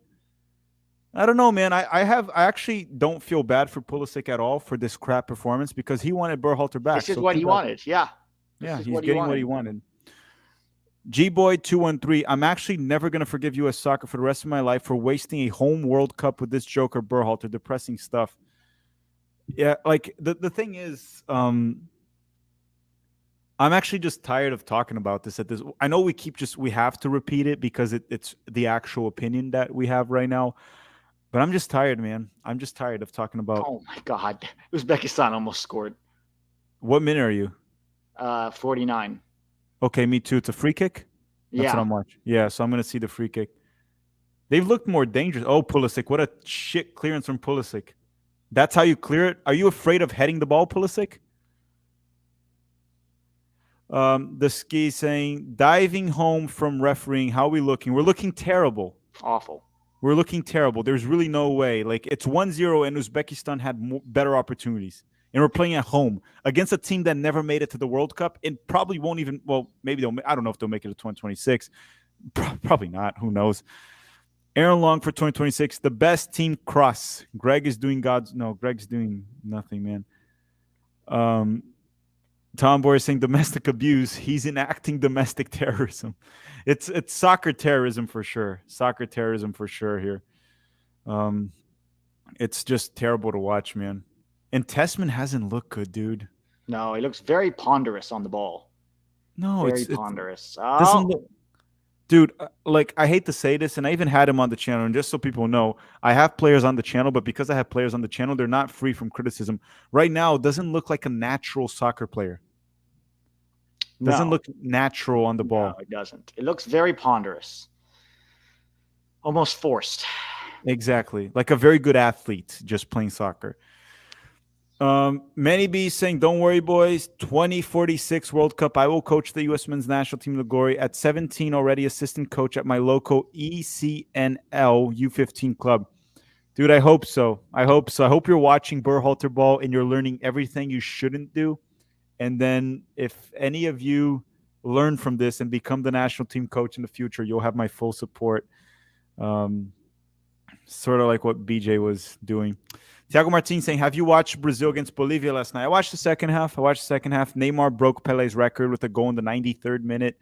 Most goals in Brazil's history for the national team. But as I expect, it was 5-1. I expected Brazil to run over Bolivia at home. So, yeah, that was all expected.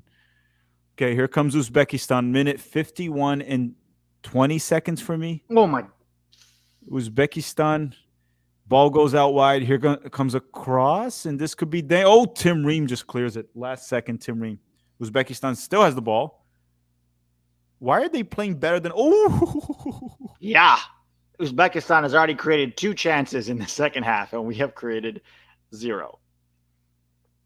Dude, if this federation had one brain cell, if you want to make a deep run in 2026, if you want to do something special in 2026, you can't be struggling to beat Uzbekistan at home. No. Struggling to even create meaningful chances against Uzbekistan at home. But again, are we surprised? No. Not so much. No. Testman, again, not a great pass. It's like, oh boy, I'm done talking about this. Matt Poliquin saying, "Going to my first U.S. men's national team game in Hartford, October 14th. Greg likes crosses more than the Catholic Church does." Yeah, man, I think Gregg Berhalter is a Christian guy, man. Just putting in crosses everywhere. Very Christian guy. And again, me being against crosses, this is also not an attack on Christianity. Maybe that's why Gregg Berhalter likes Jesus Ferreira very much. Because his name is Jesus and he loves crosses. Yeah, he doesn't even call him Jesus, just call him Jesus. Yeah. He's like, Jesus, help us. And he's like, I can't. I miss. Yeah, Jesus was like, God. Jesus was just like, man, it's just my name, right? I'm not actually Jesus. He's like, no, it's not just the name. Kyler T saying, "Who cares about attendance in a trash friendly? Got a group of friends here, but we aren't spending $50 to watch Berhalter." Exactly. So that is the problem, Berhalter. Otherwise, you probably wouldn't want to spend money to go watch the game. Now, if we played like we did in Nations League, would you want to go watch that? Probably. Like, maybe the lack of attendance is just people are fucking fed up of Berhalter and they don't want to watch his Berhalter ball. And also, I guess the opponent also, it's a little bit too. Uzbekistan, like seriously. Marsh or Patrice Vieira ball would have been better.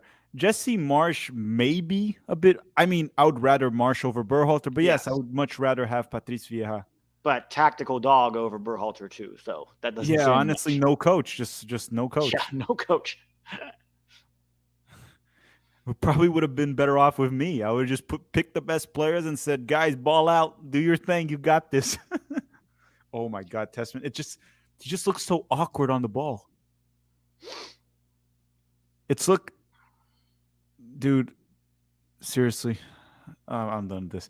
Hugo Lopez saying, "We're definitely bunkering now, aren't we?" I wouldn't say bunkering, but yeah, we're defending a bit more because Uzbekistan is actually attacking. We're doing the horseshoe. We're drawing horseshoes around the stadium. Like right now, I just watched it go from Des to Pulisic in that little half circle that we draw. Now watch. Pulisic back to Anthony Robinson. Anthony Robinson to McKennie. Oh, time for another cross here. Oh, Pulisic fouled. Free kick. Maybe a free kick will get something. Yeah, Zoo is saying not only is Berhalter ball back, but there aren't even any Uzbekistan baddies in the crowd so far. The U.S. soccer has settled for mediocrity. Every game, you guys just look for baddies on the stadium, don't you? Every single game. They couldn't. What's a baddie? Like a very attractive girl. Ah, okay. Very attractive woman in the stadium. They had the Canadian baddies in the Nations League final that they wouldn't stop talking about in the chat. I'm sure Uzbekistan has a lot of baddies. But they're not in the stadium. That's what they're saying. They're just back in Uzbekistan or at home. Family Guy fan 889 is saying, who should have been hired instead of Berhalter? I was 100% against his return.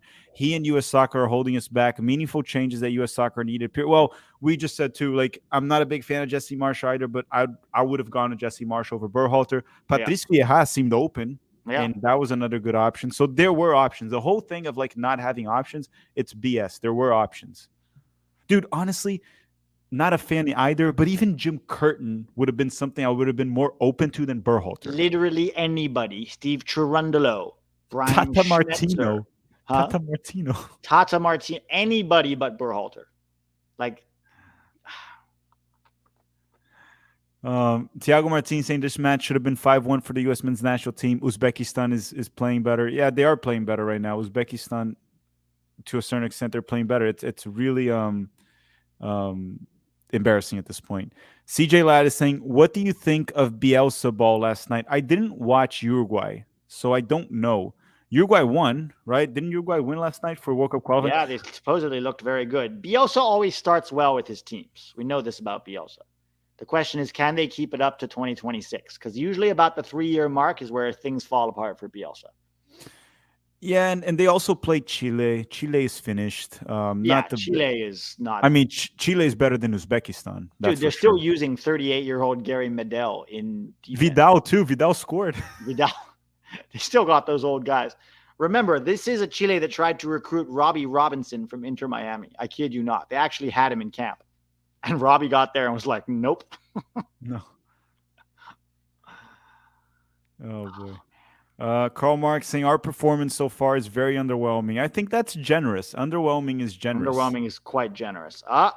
Breakaway. Serginho Dest. We just go wide and try to get across. Yeah, man, I'm sorry. Testament ain't it. I swear. You can see right away on the player profile right there. Testament ain't it, man. It's just not going to work.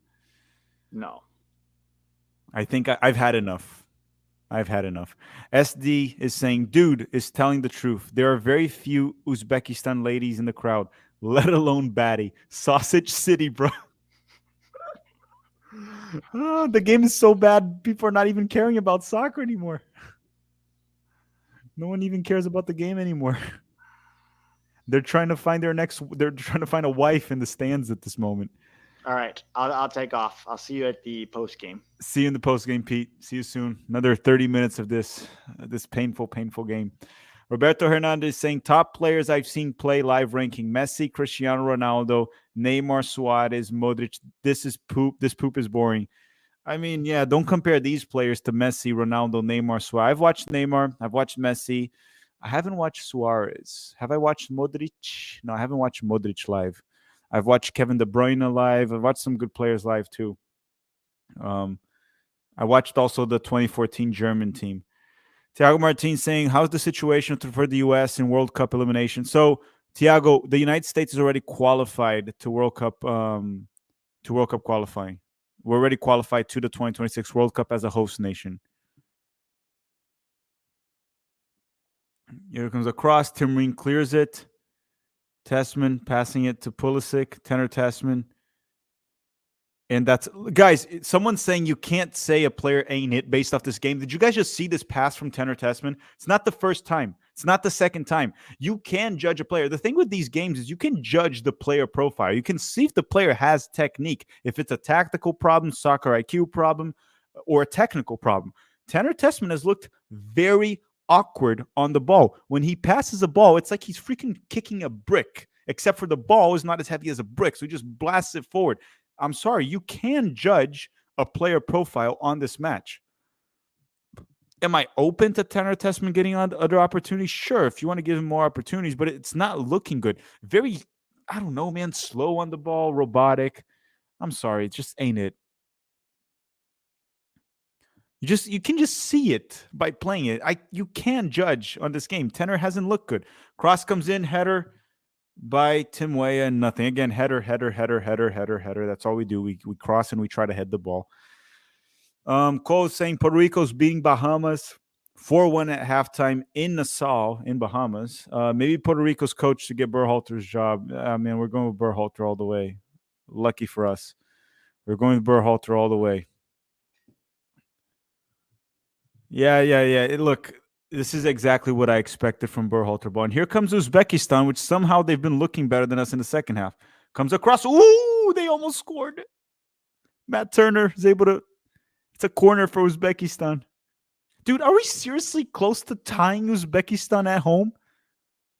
Are we serious right now?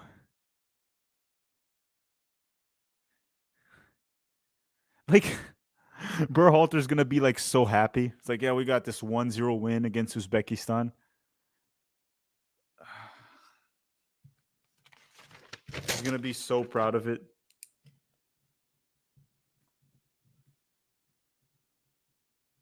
Corner kick cleared. You know, I thought I was not going to have 7 lessons for tomorrow, but no, I got 7 lessons. I got it. I got the 7 lessons.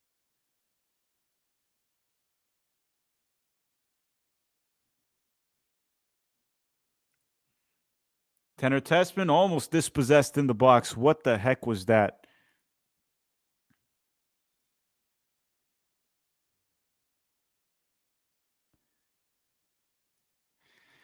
Oh my goodness. Is anyone, no, in all seriousness right now in the chat, if you are enjoying this game, put the number 1. If you're not enjoying this game, put 0. So 0 if you're hating this game, 1 if you're enjoying this. If there's any ones in the chat, tell me what's wrong with you. Like, why are you enjoying this game? What is wrong with you to be enjoying this game? Like, there's already a 1. What is wrong with you? How can you, like, someone actually enjoying this game? I've had like 2 cups of coffee. I drink body armor. I'm like full of energy here. Otherwise, I would have been sleeping. It's just a bunch of 69. Oh, no, we're not at minute 69 yet. We're not at minute 69. Kikimora is saying, surely you have 7 lessons by now. This ain't it. Oh, yeah, I have 7 lessons here. I wrote it down. They're all here. I have 7 lessons for tomorrow. I have more than 7 at this point. I might even have 69 lessons for this game, 1 for each minute. Anthony's saying, what is Berhalter doing? We should be up 3-0 at least. He's doing what he did for the past like 4 years. Thiago Martins saying, I didn't mean the World Cup is going to be in the U.S. So Mark McKenzie and Brendan Aronson are the subs. So Tim Weah comes off. Brendan Aronson comes in.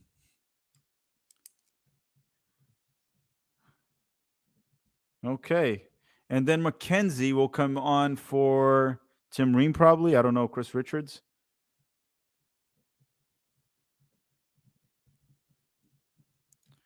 Chris Richards is being subbed out for Mark McKenzie. Thiago Martins said, didn't next World Cup going to be in the U.S.? I wonder if they will be able to have a stadium closed. Probably 90% are going to be another country's fans. Yeah, maybe. You might be right. No, I think Americans will pack the stadiums for the U.S. men's national team in the World Cup. I see a bunch. Yeah, almost everyone is 0. No one's enjoying this soccer terrorism. There's also a random comment in the chat that just says cock. Why is there a comment that says cock in the chat? What is going on? Why? Where did that come out of? That is weird. That is weird. That is weird. Unless it was an I Show Speed stream. Then if you said cock on the live stream, it would have made more sense. Not this stream. The Hippo saying, Berhalter really loves head with all these headers. Dude, he literally wants to win games 1-0 goal scored off a header. That's how Berhalter wants to win games. Jeff is saying, Tack, about to watch Texas versus Alabama game. We look demoralized and genuinely bad. Gregg Berhalter ball is killing us quickly. Yeah, as expected. I might actually have to go watch college football instead of this and start to get into it. It seems like college football is more exciting. And it's actually within American sports culture. Which should be the team or the college or the university I should root for in college football? Which should be the team I should do it? That's what I'm wondering. If I was to get into college football, which team should I get into? DMAC is saying 1 minus BC Gregg Berhalter ball on display to change soccer in the U.S. Yeah, he's not going to change the way Americans see soccer here in the U.S. playing this way. Like Uzbekistan is actually looking good against, and then you put like Brendan Aronson to run in circles. Florida State, UCLA, Wisconsin. Look, I want to be a bandwagon fan. Which is the strongest college football team? The strongest one. I just want to root for the team that wins. That's what I want to get into. I want to just be that. I want to be a bandwagon fan.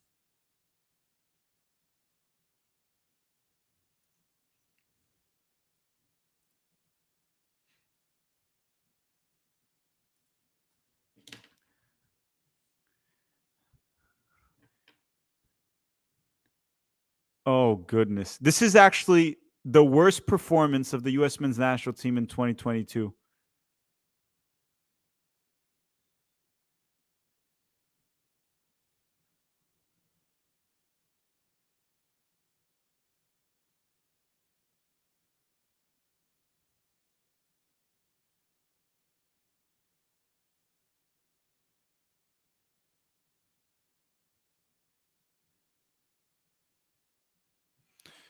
Yep. It's no coincidence that the worst performance for the U.S. men's national team comes when Berhalter's back. It's seriously not a coincidence. Florida Gators. I don't know. You guys are giving way too many universities here, so I don't really know which one's the best. Miller is saying, my Georgia Bulldogs are going for the three-peat. So how does college football even work? Can you be like the national champion or you just win like several bowls? Because I know there's a bunch of bowls because I used to watch it with some friends in college. I never really understood how it worked. Is there like a college national championship? And how do you qualify to that if there's a bunch of bowls?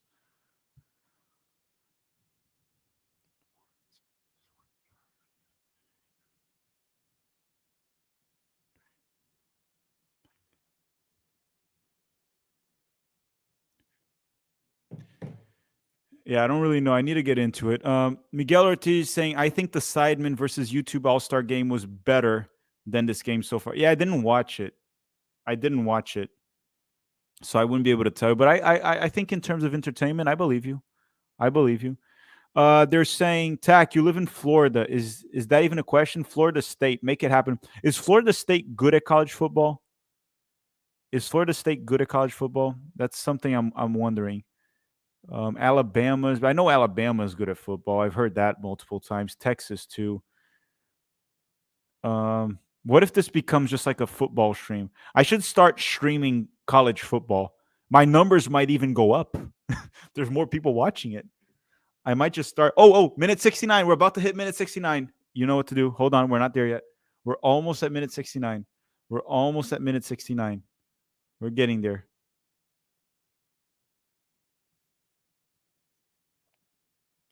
Mark McKenzie back to Matt Turner.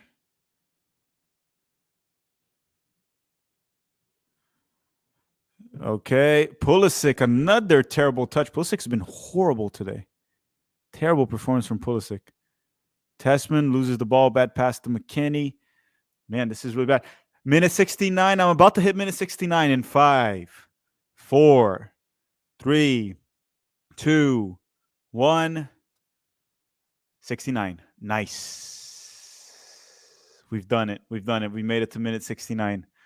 We made it there. It's always an honor when we hit minute 69.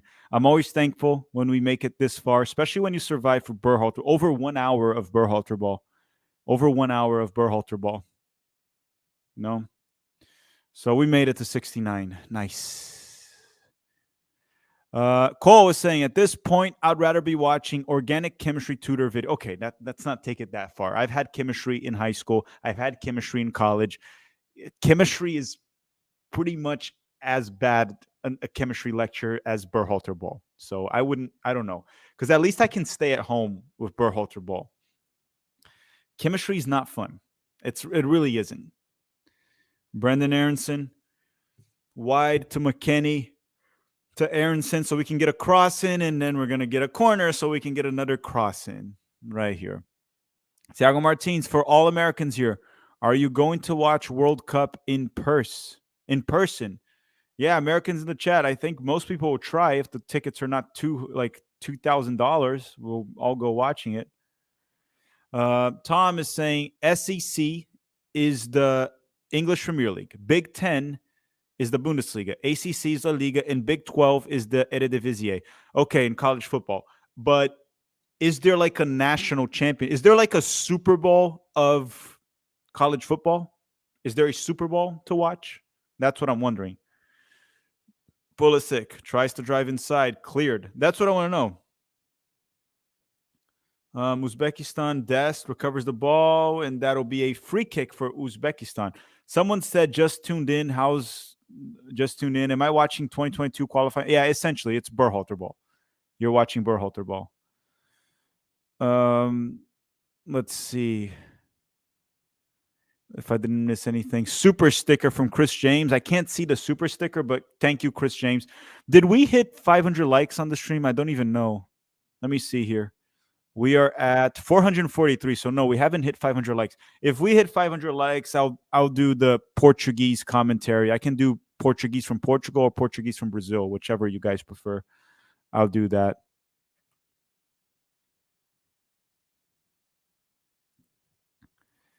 Okay, another one here.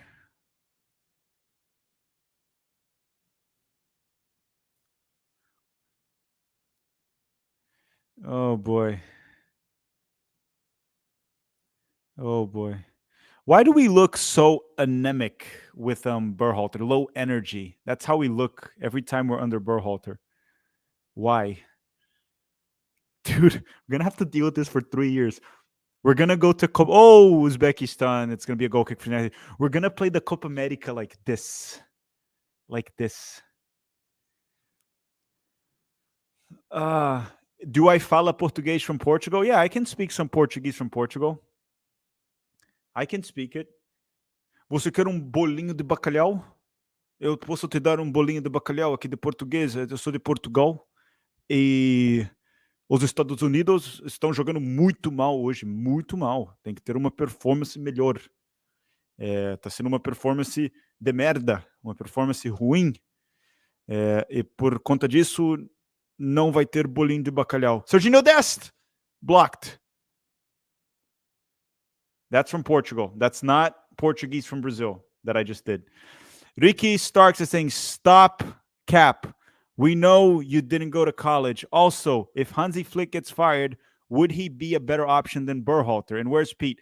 No, I did go to college. I actually have a mechanical engineering degree, believe it or not. Believe it or not, I have a mechanical engineering degree. I don't know why people don't believe that, but it's true. It's true. I do. If Hansi Flick is fired, is he a better option than Greg? At this point, I'm open to almost any option over Gregg Berhalter. So, yes, I would take Hansi Flick over Berhalter. Pulisic with another cross to McKennie, cleared. Tim Ream. Oh, boy. Oh, boy. A-Rob recovers the ball for the United States. Opens out wide to Christian Pulisic. That's all we do, Christian Pulisic. Pete is going to be in the post game. But he was here just now. Pete literally just left like 10 minutes ago. Thiago Martins saying, what World Cup matches would you like to watch in person, Tag? I don't know. I mean, Brazil, United States, those matches. We have to see who qualifies. But look, to be honest, any World Cup match I would go to. Any World Cup match that I can go to, I want to go to. Any of them. Kyler T is saying, if you want to have a similar experience to supporting the U.S. men's national team, be a fan of the University of Missouri. Like similar, like painful experience? Oh, what happened to the Peacock stream? Did anyone else's stream fall, like drop? It's not working. The Peacock stream went down. Is anyone else's stream having issues? Come on, go back. Oh, no. Did anyone else's stop working? Like, now they're running a freaking Dunkin' Donuts ad? Oh, it's not like I'm missing much anyway. Let me see. Miller is saying, yes, a committee picks 4 teams for the playoffs. Realistically, only a handful of teams have a shot on winning it each year, not like Euro Soccer Leagues. Got it. So they pick 4 teams for like a Super Bowl of college, I guess. No, Telemundo TNT. Yeah, I need to check here. Okay, the game's back for me here. Obviously, I didn't miss anything. It's not like anything's happening in this game anyway. Let's see. Vexy, thank you for the super chat, but you didn't write anything, Vexy. I'll read this here. So Vexy said, Uzbek plays Mexico on Tuesday. That would be a good show of how bad we did if Mexico does good. That is true. So Uzbekistan will play Mexico. We'll play Mexico this Tuesday. So it'll be a good comparison of how Mexico does in regards to the United States. Brandon is saying, I've been watching your videos since before the 2022 World Cup, and I'm still pretty new to soccer. Do friendlies mean anything for rankings and other tournaments? The friendlies do count as points for the FIFA rankings. For other tournaments, no, but they do count as points for the FIFA rankings, the friendlies. It's just a different coefficient when they measure it. But yes, they do count for that. Besides that, friendlies are more just to prepare your team. They don't really count for actually qualifying to a World Cup or Copa America. They don't count for that. Just for FIFA rankings and only official friendlies like this one on FIFA windows. For example, the January camp we have, which we bring an MLS camp, I don't think those count for the FIFA rankings. But this game, yes, it does count for the FIFA rankings, Brendan. But going on. We play Oman on Tuesday. Oman is actually worse than Uzbekistan. So there's that. Oh, A-Rob is injured. Injured or cramping? I can't tell if he's injured or cramping right now. I hope he's just cramping.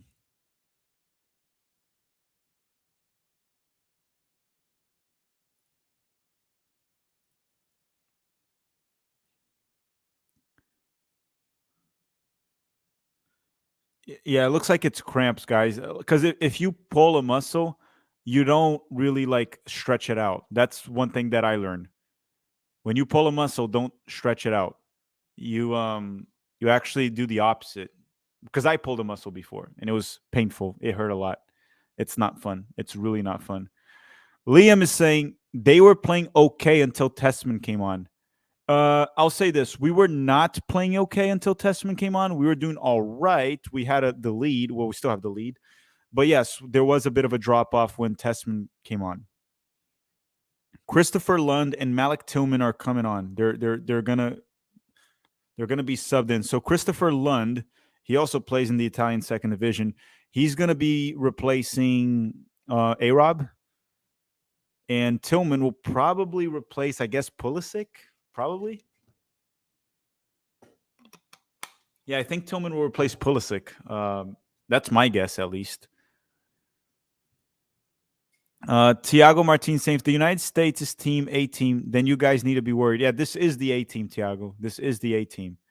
For the most part, we're missing Tyler Adams. We're missing Giovanni Reina. But yeah, we have most of our best players out. I think A-Rob was just cramping. He was just cramping, and then Christopher Lund is going to be coming on. I don't think A-Rob is actually injured.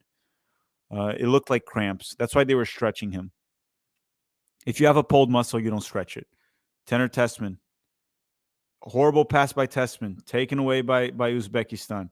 Yeah, guys, I'm sorry. The Tessman hype is it's Jover. It's Jover.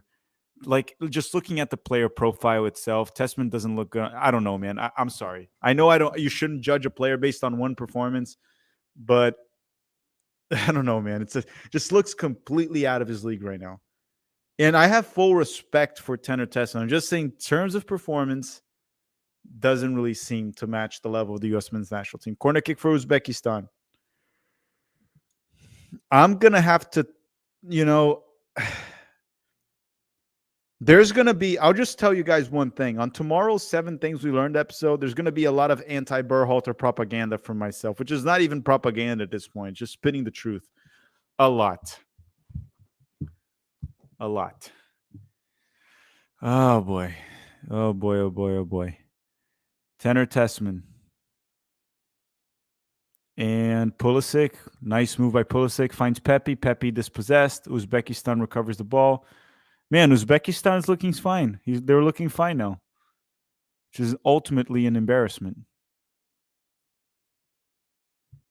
Okay, so the subs, and by sub, I don't mean like a sandwich. The players, the substitutions for the United States, they're getting ready to come in, and it's who's the second dude? It's it's Tillman. So Tillman for Wes.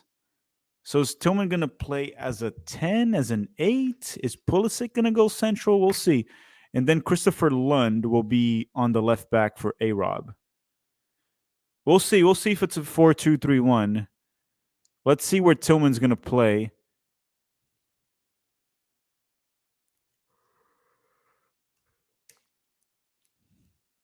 It could be Tillman just playing at the 8. It's still probably going to be a 4-3-3. Speaking of subs, I kind of want to go get a sub. Anyone that's been to Florida, you probably know the Public sub. The Public sub is great. It's seriously a fantastic sub.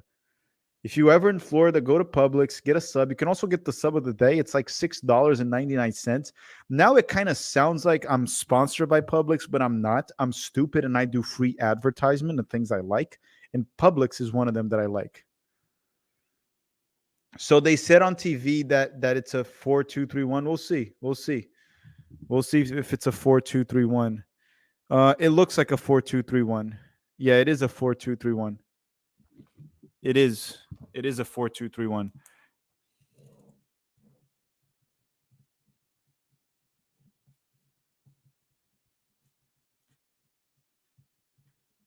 So that's one positive, I guess, for this game. We might see a 4-2-3-1 in the future. Publix is sponsoring the stream. They're not. They're not sponsoring the stream, but their subs are great. Their subs are very good. Julian Viva is saying Pulisic wanted Berhalter back. The way he's playing is poopy. Yep. And the poopy was not in the super chat. I said it. Yeah, Pulisic did not play well today. Carl Tenner prefers the sub was 669. Yeah, but the subs are good, man. Malik Tillman finds Brendan Aronson. Aronson with a cross, and it's blocked again. Which subs are the best? So I like the Italian sub on Publix. When it's the sub of the day is the Publix Italian sub, I usually get it. The meatball sub is definitely good too. If you like meatballs, you'll like the meatball sub.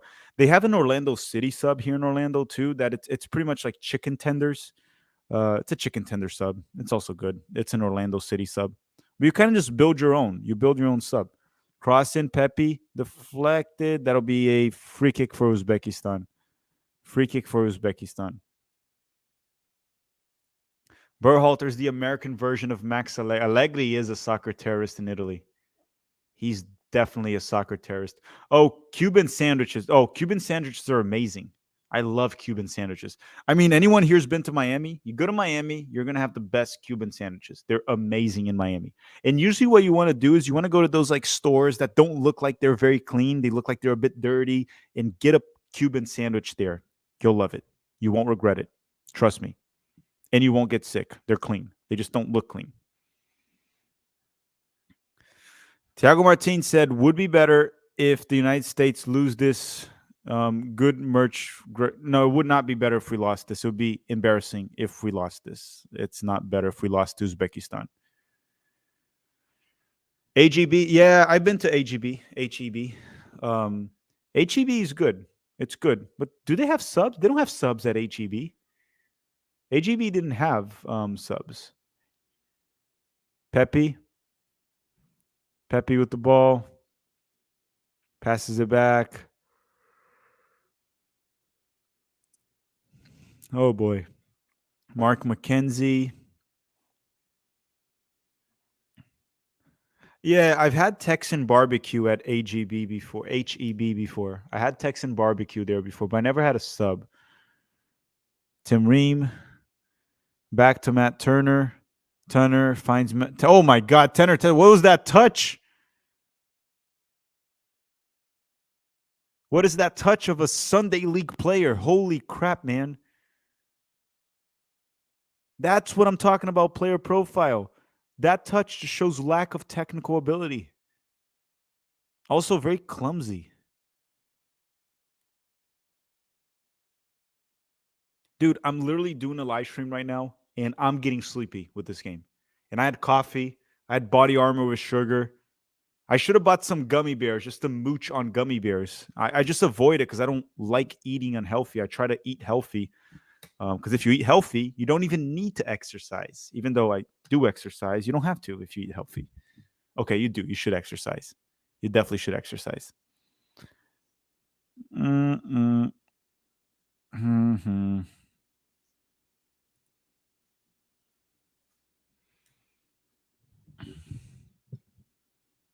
Oh boy, this is such a disgrace. This is such a disgrace.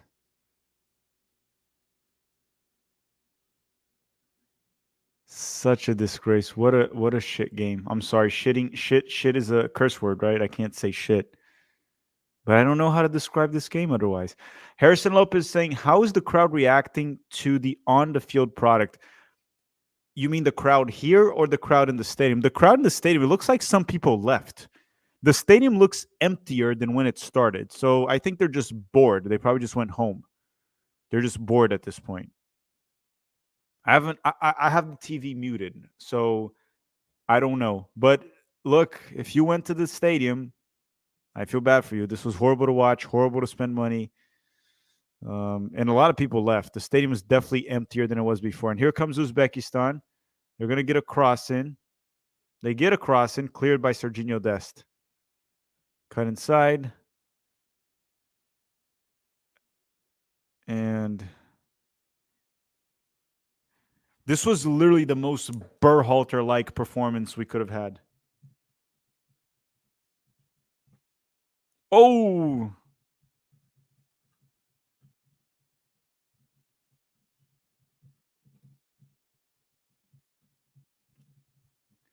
I could, like, if I had to think of the most Berhalter-like performance ever, let's say before the game, someone's like, describe what the United States will look under Gregg Berhalter. This right here hits the nail in the coffin right there. This is it. Actually, nail in the coffin would be the wrong term to use here, right? Nail in the coffin would be the end of it. This is definitely not the end of it. But you get the point I'm making. Like, this game right here, what we just watched today, is everything you could have imagined of a Gregg Berhalter U.S. men's national team. This is literally it. These 90 minutes literally summarize nail on the head. Yes, nail on the head. Nail on the coffin is when something ends. It's the nail on the head. I'm sorry. I apologize for using the wrong term. Here comes the United States. Is that a penalty kick? Pulisic seemed to be taken down.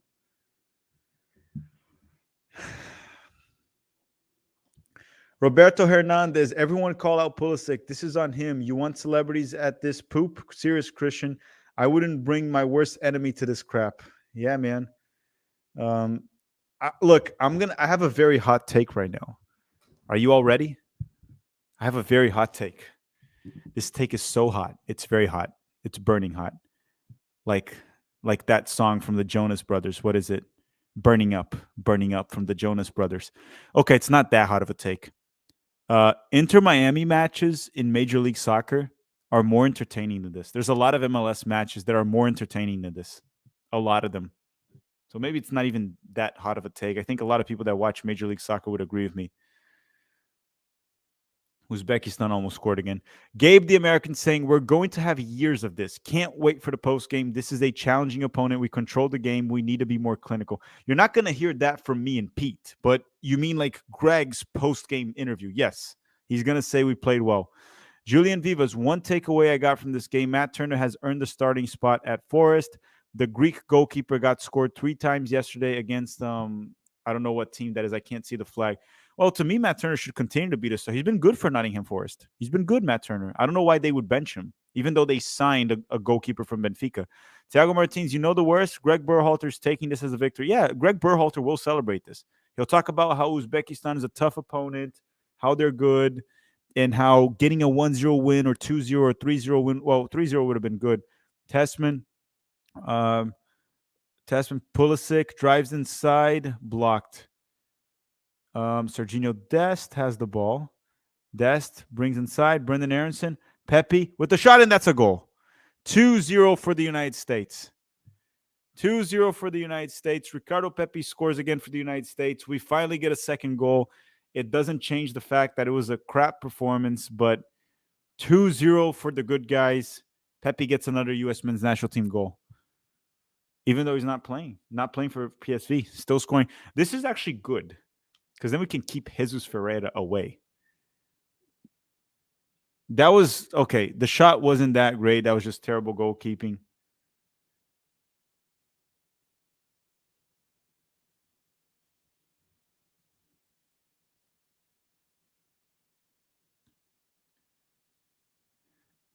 Pepe scores for. Yeah, that was not a good shot. That was actually not. That was terrible goalkeeping. I mean, a goal is a goal. Congratulations to Pepe, but that was just not a great shot. Just the goalkeeping was horrible.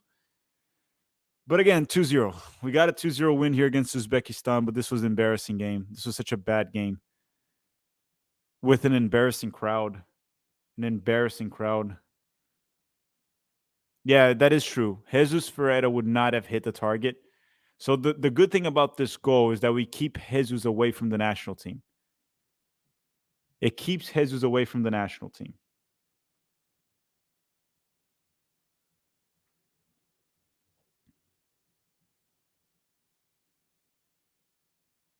Okay, Uzbekistan with the ball. Opens up out wide. Nate, thank you for the super chat saying, crazy what happens when we just don't cross the ball and play through the middle. That's what we all say. Like, literally, why can't we have both? Like, crossing is part of the game. Sure, you cross the ball. That's part of the game. But why can't we have some creativity down the middle? Why can't we have that? Berhalter ball hates that. That's the problem. We finally didn't cross the ball, and then we score a goal. TB saying, I feel bad for Uzbekistan. 20-plus hour flight, lost luggage just to visit St. Louis of all cities you could have visited. Where is Uzbekistan going to play Mexico? Where are they going to play Mexico? Because they're going to go to another American city. Where does Mexico face Uzbekistan? They play on Tuesday, so they're going to go to another American city. Imagine we play against Vietnam. I don't know anything about Vietnam's national team, so I don't know. I don't know what to imagine of that. Harrison Lopez is saying players deserve the blame for backing Berhalter. Why do they support him? Are they afraid of the real manager that would push them to make? I don't know, man. It beats the crap out of me. I would think the players would push for a better manager that we can actually overachieve in 2026 and do something special. I hope we achieve something in 2026. But under Berhalter, I'm actually not that optimistic, and I continue not to be optimistic under Berhalter. It's very hard to be optimistic. Malik Tillman, penalty kick for the United States with Malik Tillman. Penalty kick for the United States.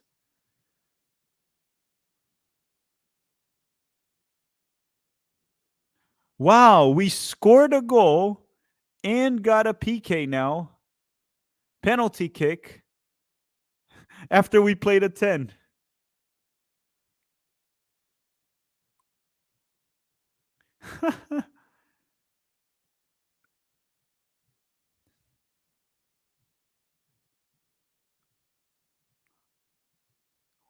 Like, who would have thought? Who would have thought?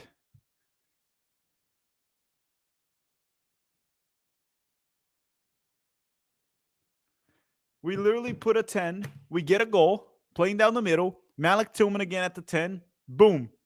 We get a penalty kick. Probably 2 goals after we played a 10.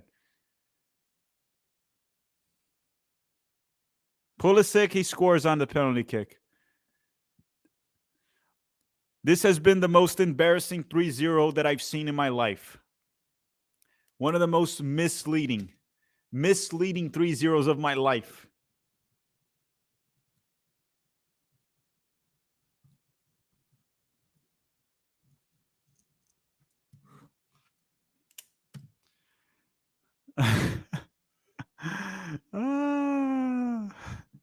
This is so embarrassing, man.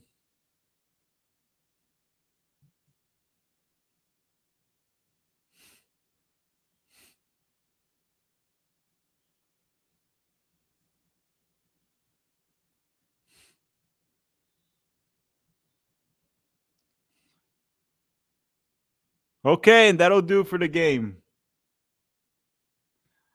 Okay, this has been actually the most mediocre 3-0 win I have seen in my entire life. But we'll take it. it's Berhalter ball. So it is what it is. It is what it is. This was a horrible match to watch. They met the minimum requirement of what I wanted. And the United States gets a 3-0 win against Uzbekistan. The problem is with friendlies, as we said, the result matters less. We want to win. We won. That was a good thing. But the performance was mediocre. And again, it's what I'll tell you. The future is not looking bright under Gregg Berhalter. We'll talk about that in the Pete post-game stream. We're going to go there right now. Drop a like on the stream before you go. Thank you, everyone that tuned in. Tomorrow, we have the 7 things we learned for this game. There's a lot of things that I learned. And then, obviously, on Tuesday, we have the watch-along for the Oman match. Before we go, David at Attic Sensei checking in late. What do you think is the next step tactically should be for the team versus what do you think it'll be? I think there will be no changes tactically. I think it'll still be the 4-3-3. What I think should change is we should play the 4-2-3-1 with a creative 10 down the middle, whether it is Malik Tillman, whether it is Gio Reyna. That's what I think should change. Change the formation, have a creator down the middle, and see what happens. In regards to will we see that? Probably not. We're going to see a 4-3-3. We're going to go and talk about that at Pete's stream. Vexy saying Uzbekistan versus Mexico being Atlanta, Georgia. They'll probably pack that stadium. They'll probably pack. Mexican fans will pack that. Guys, I'll see you all in the 11 Yanks for the post game. Thanks for watching. Have a great day. Thanks very much for staying with me throughout the shit show. Yeah, okay. See you guys at 11 Yanks. Ciao.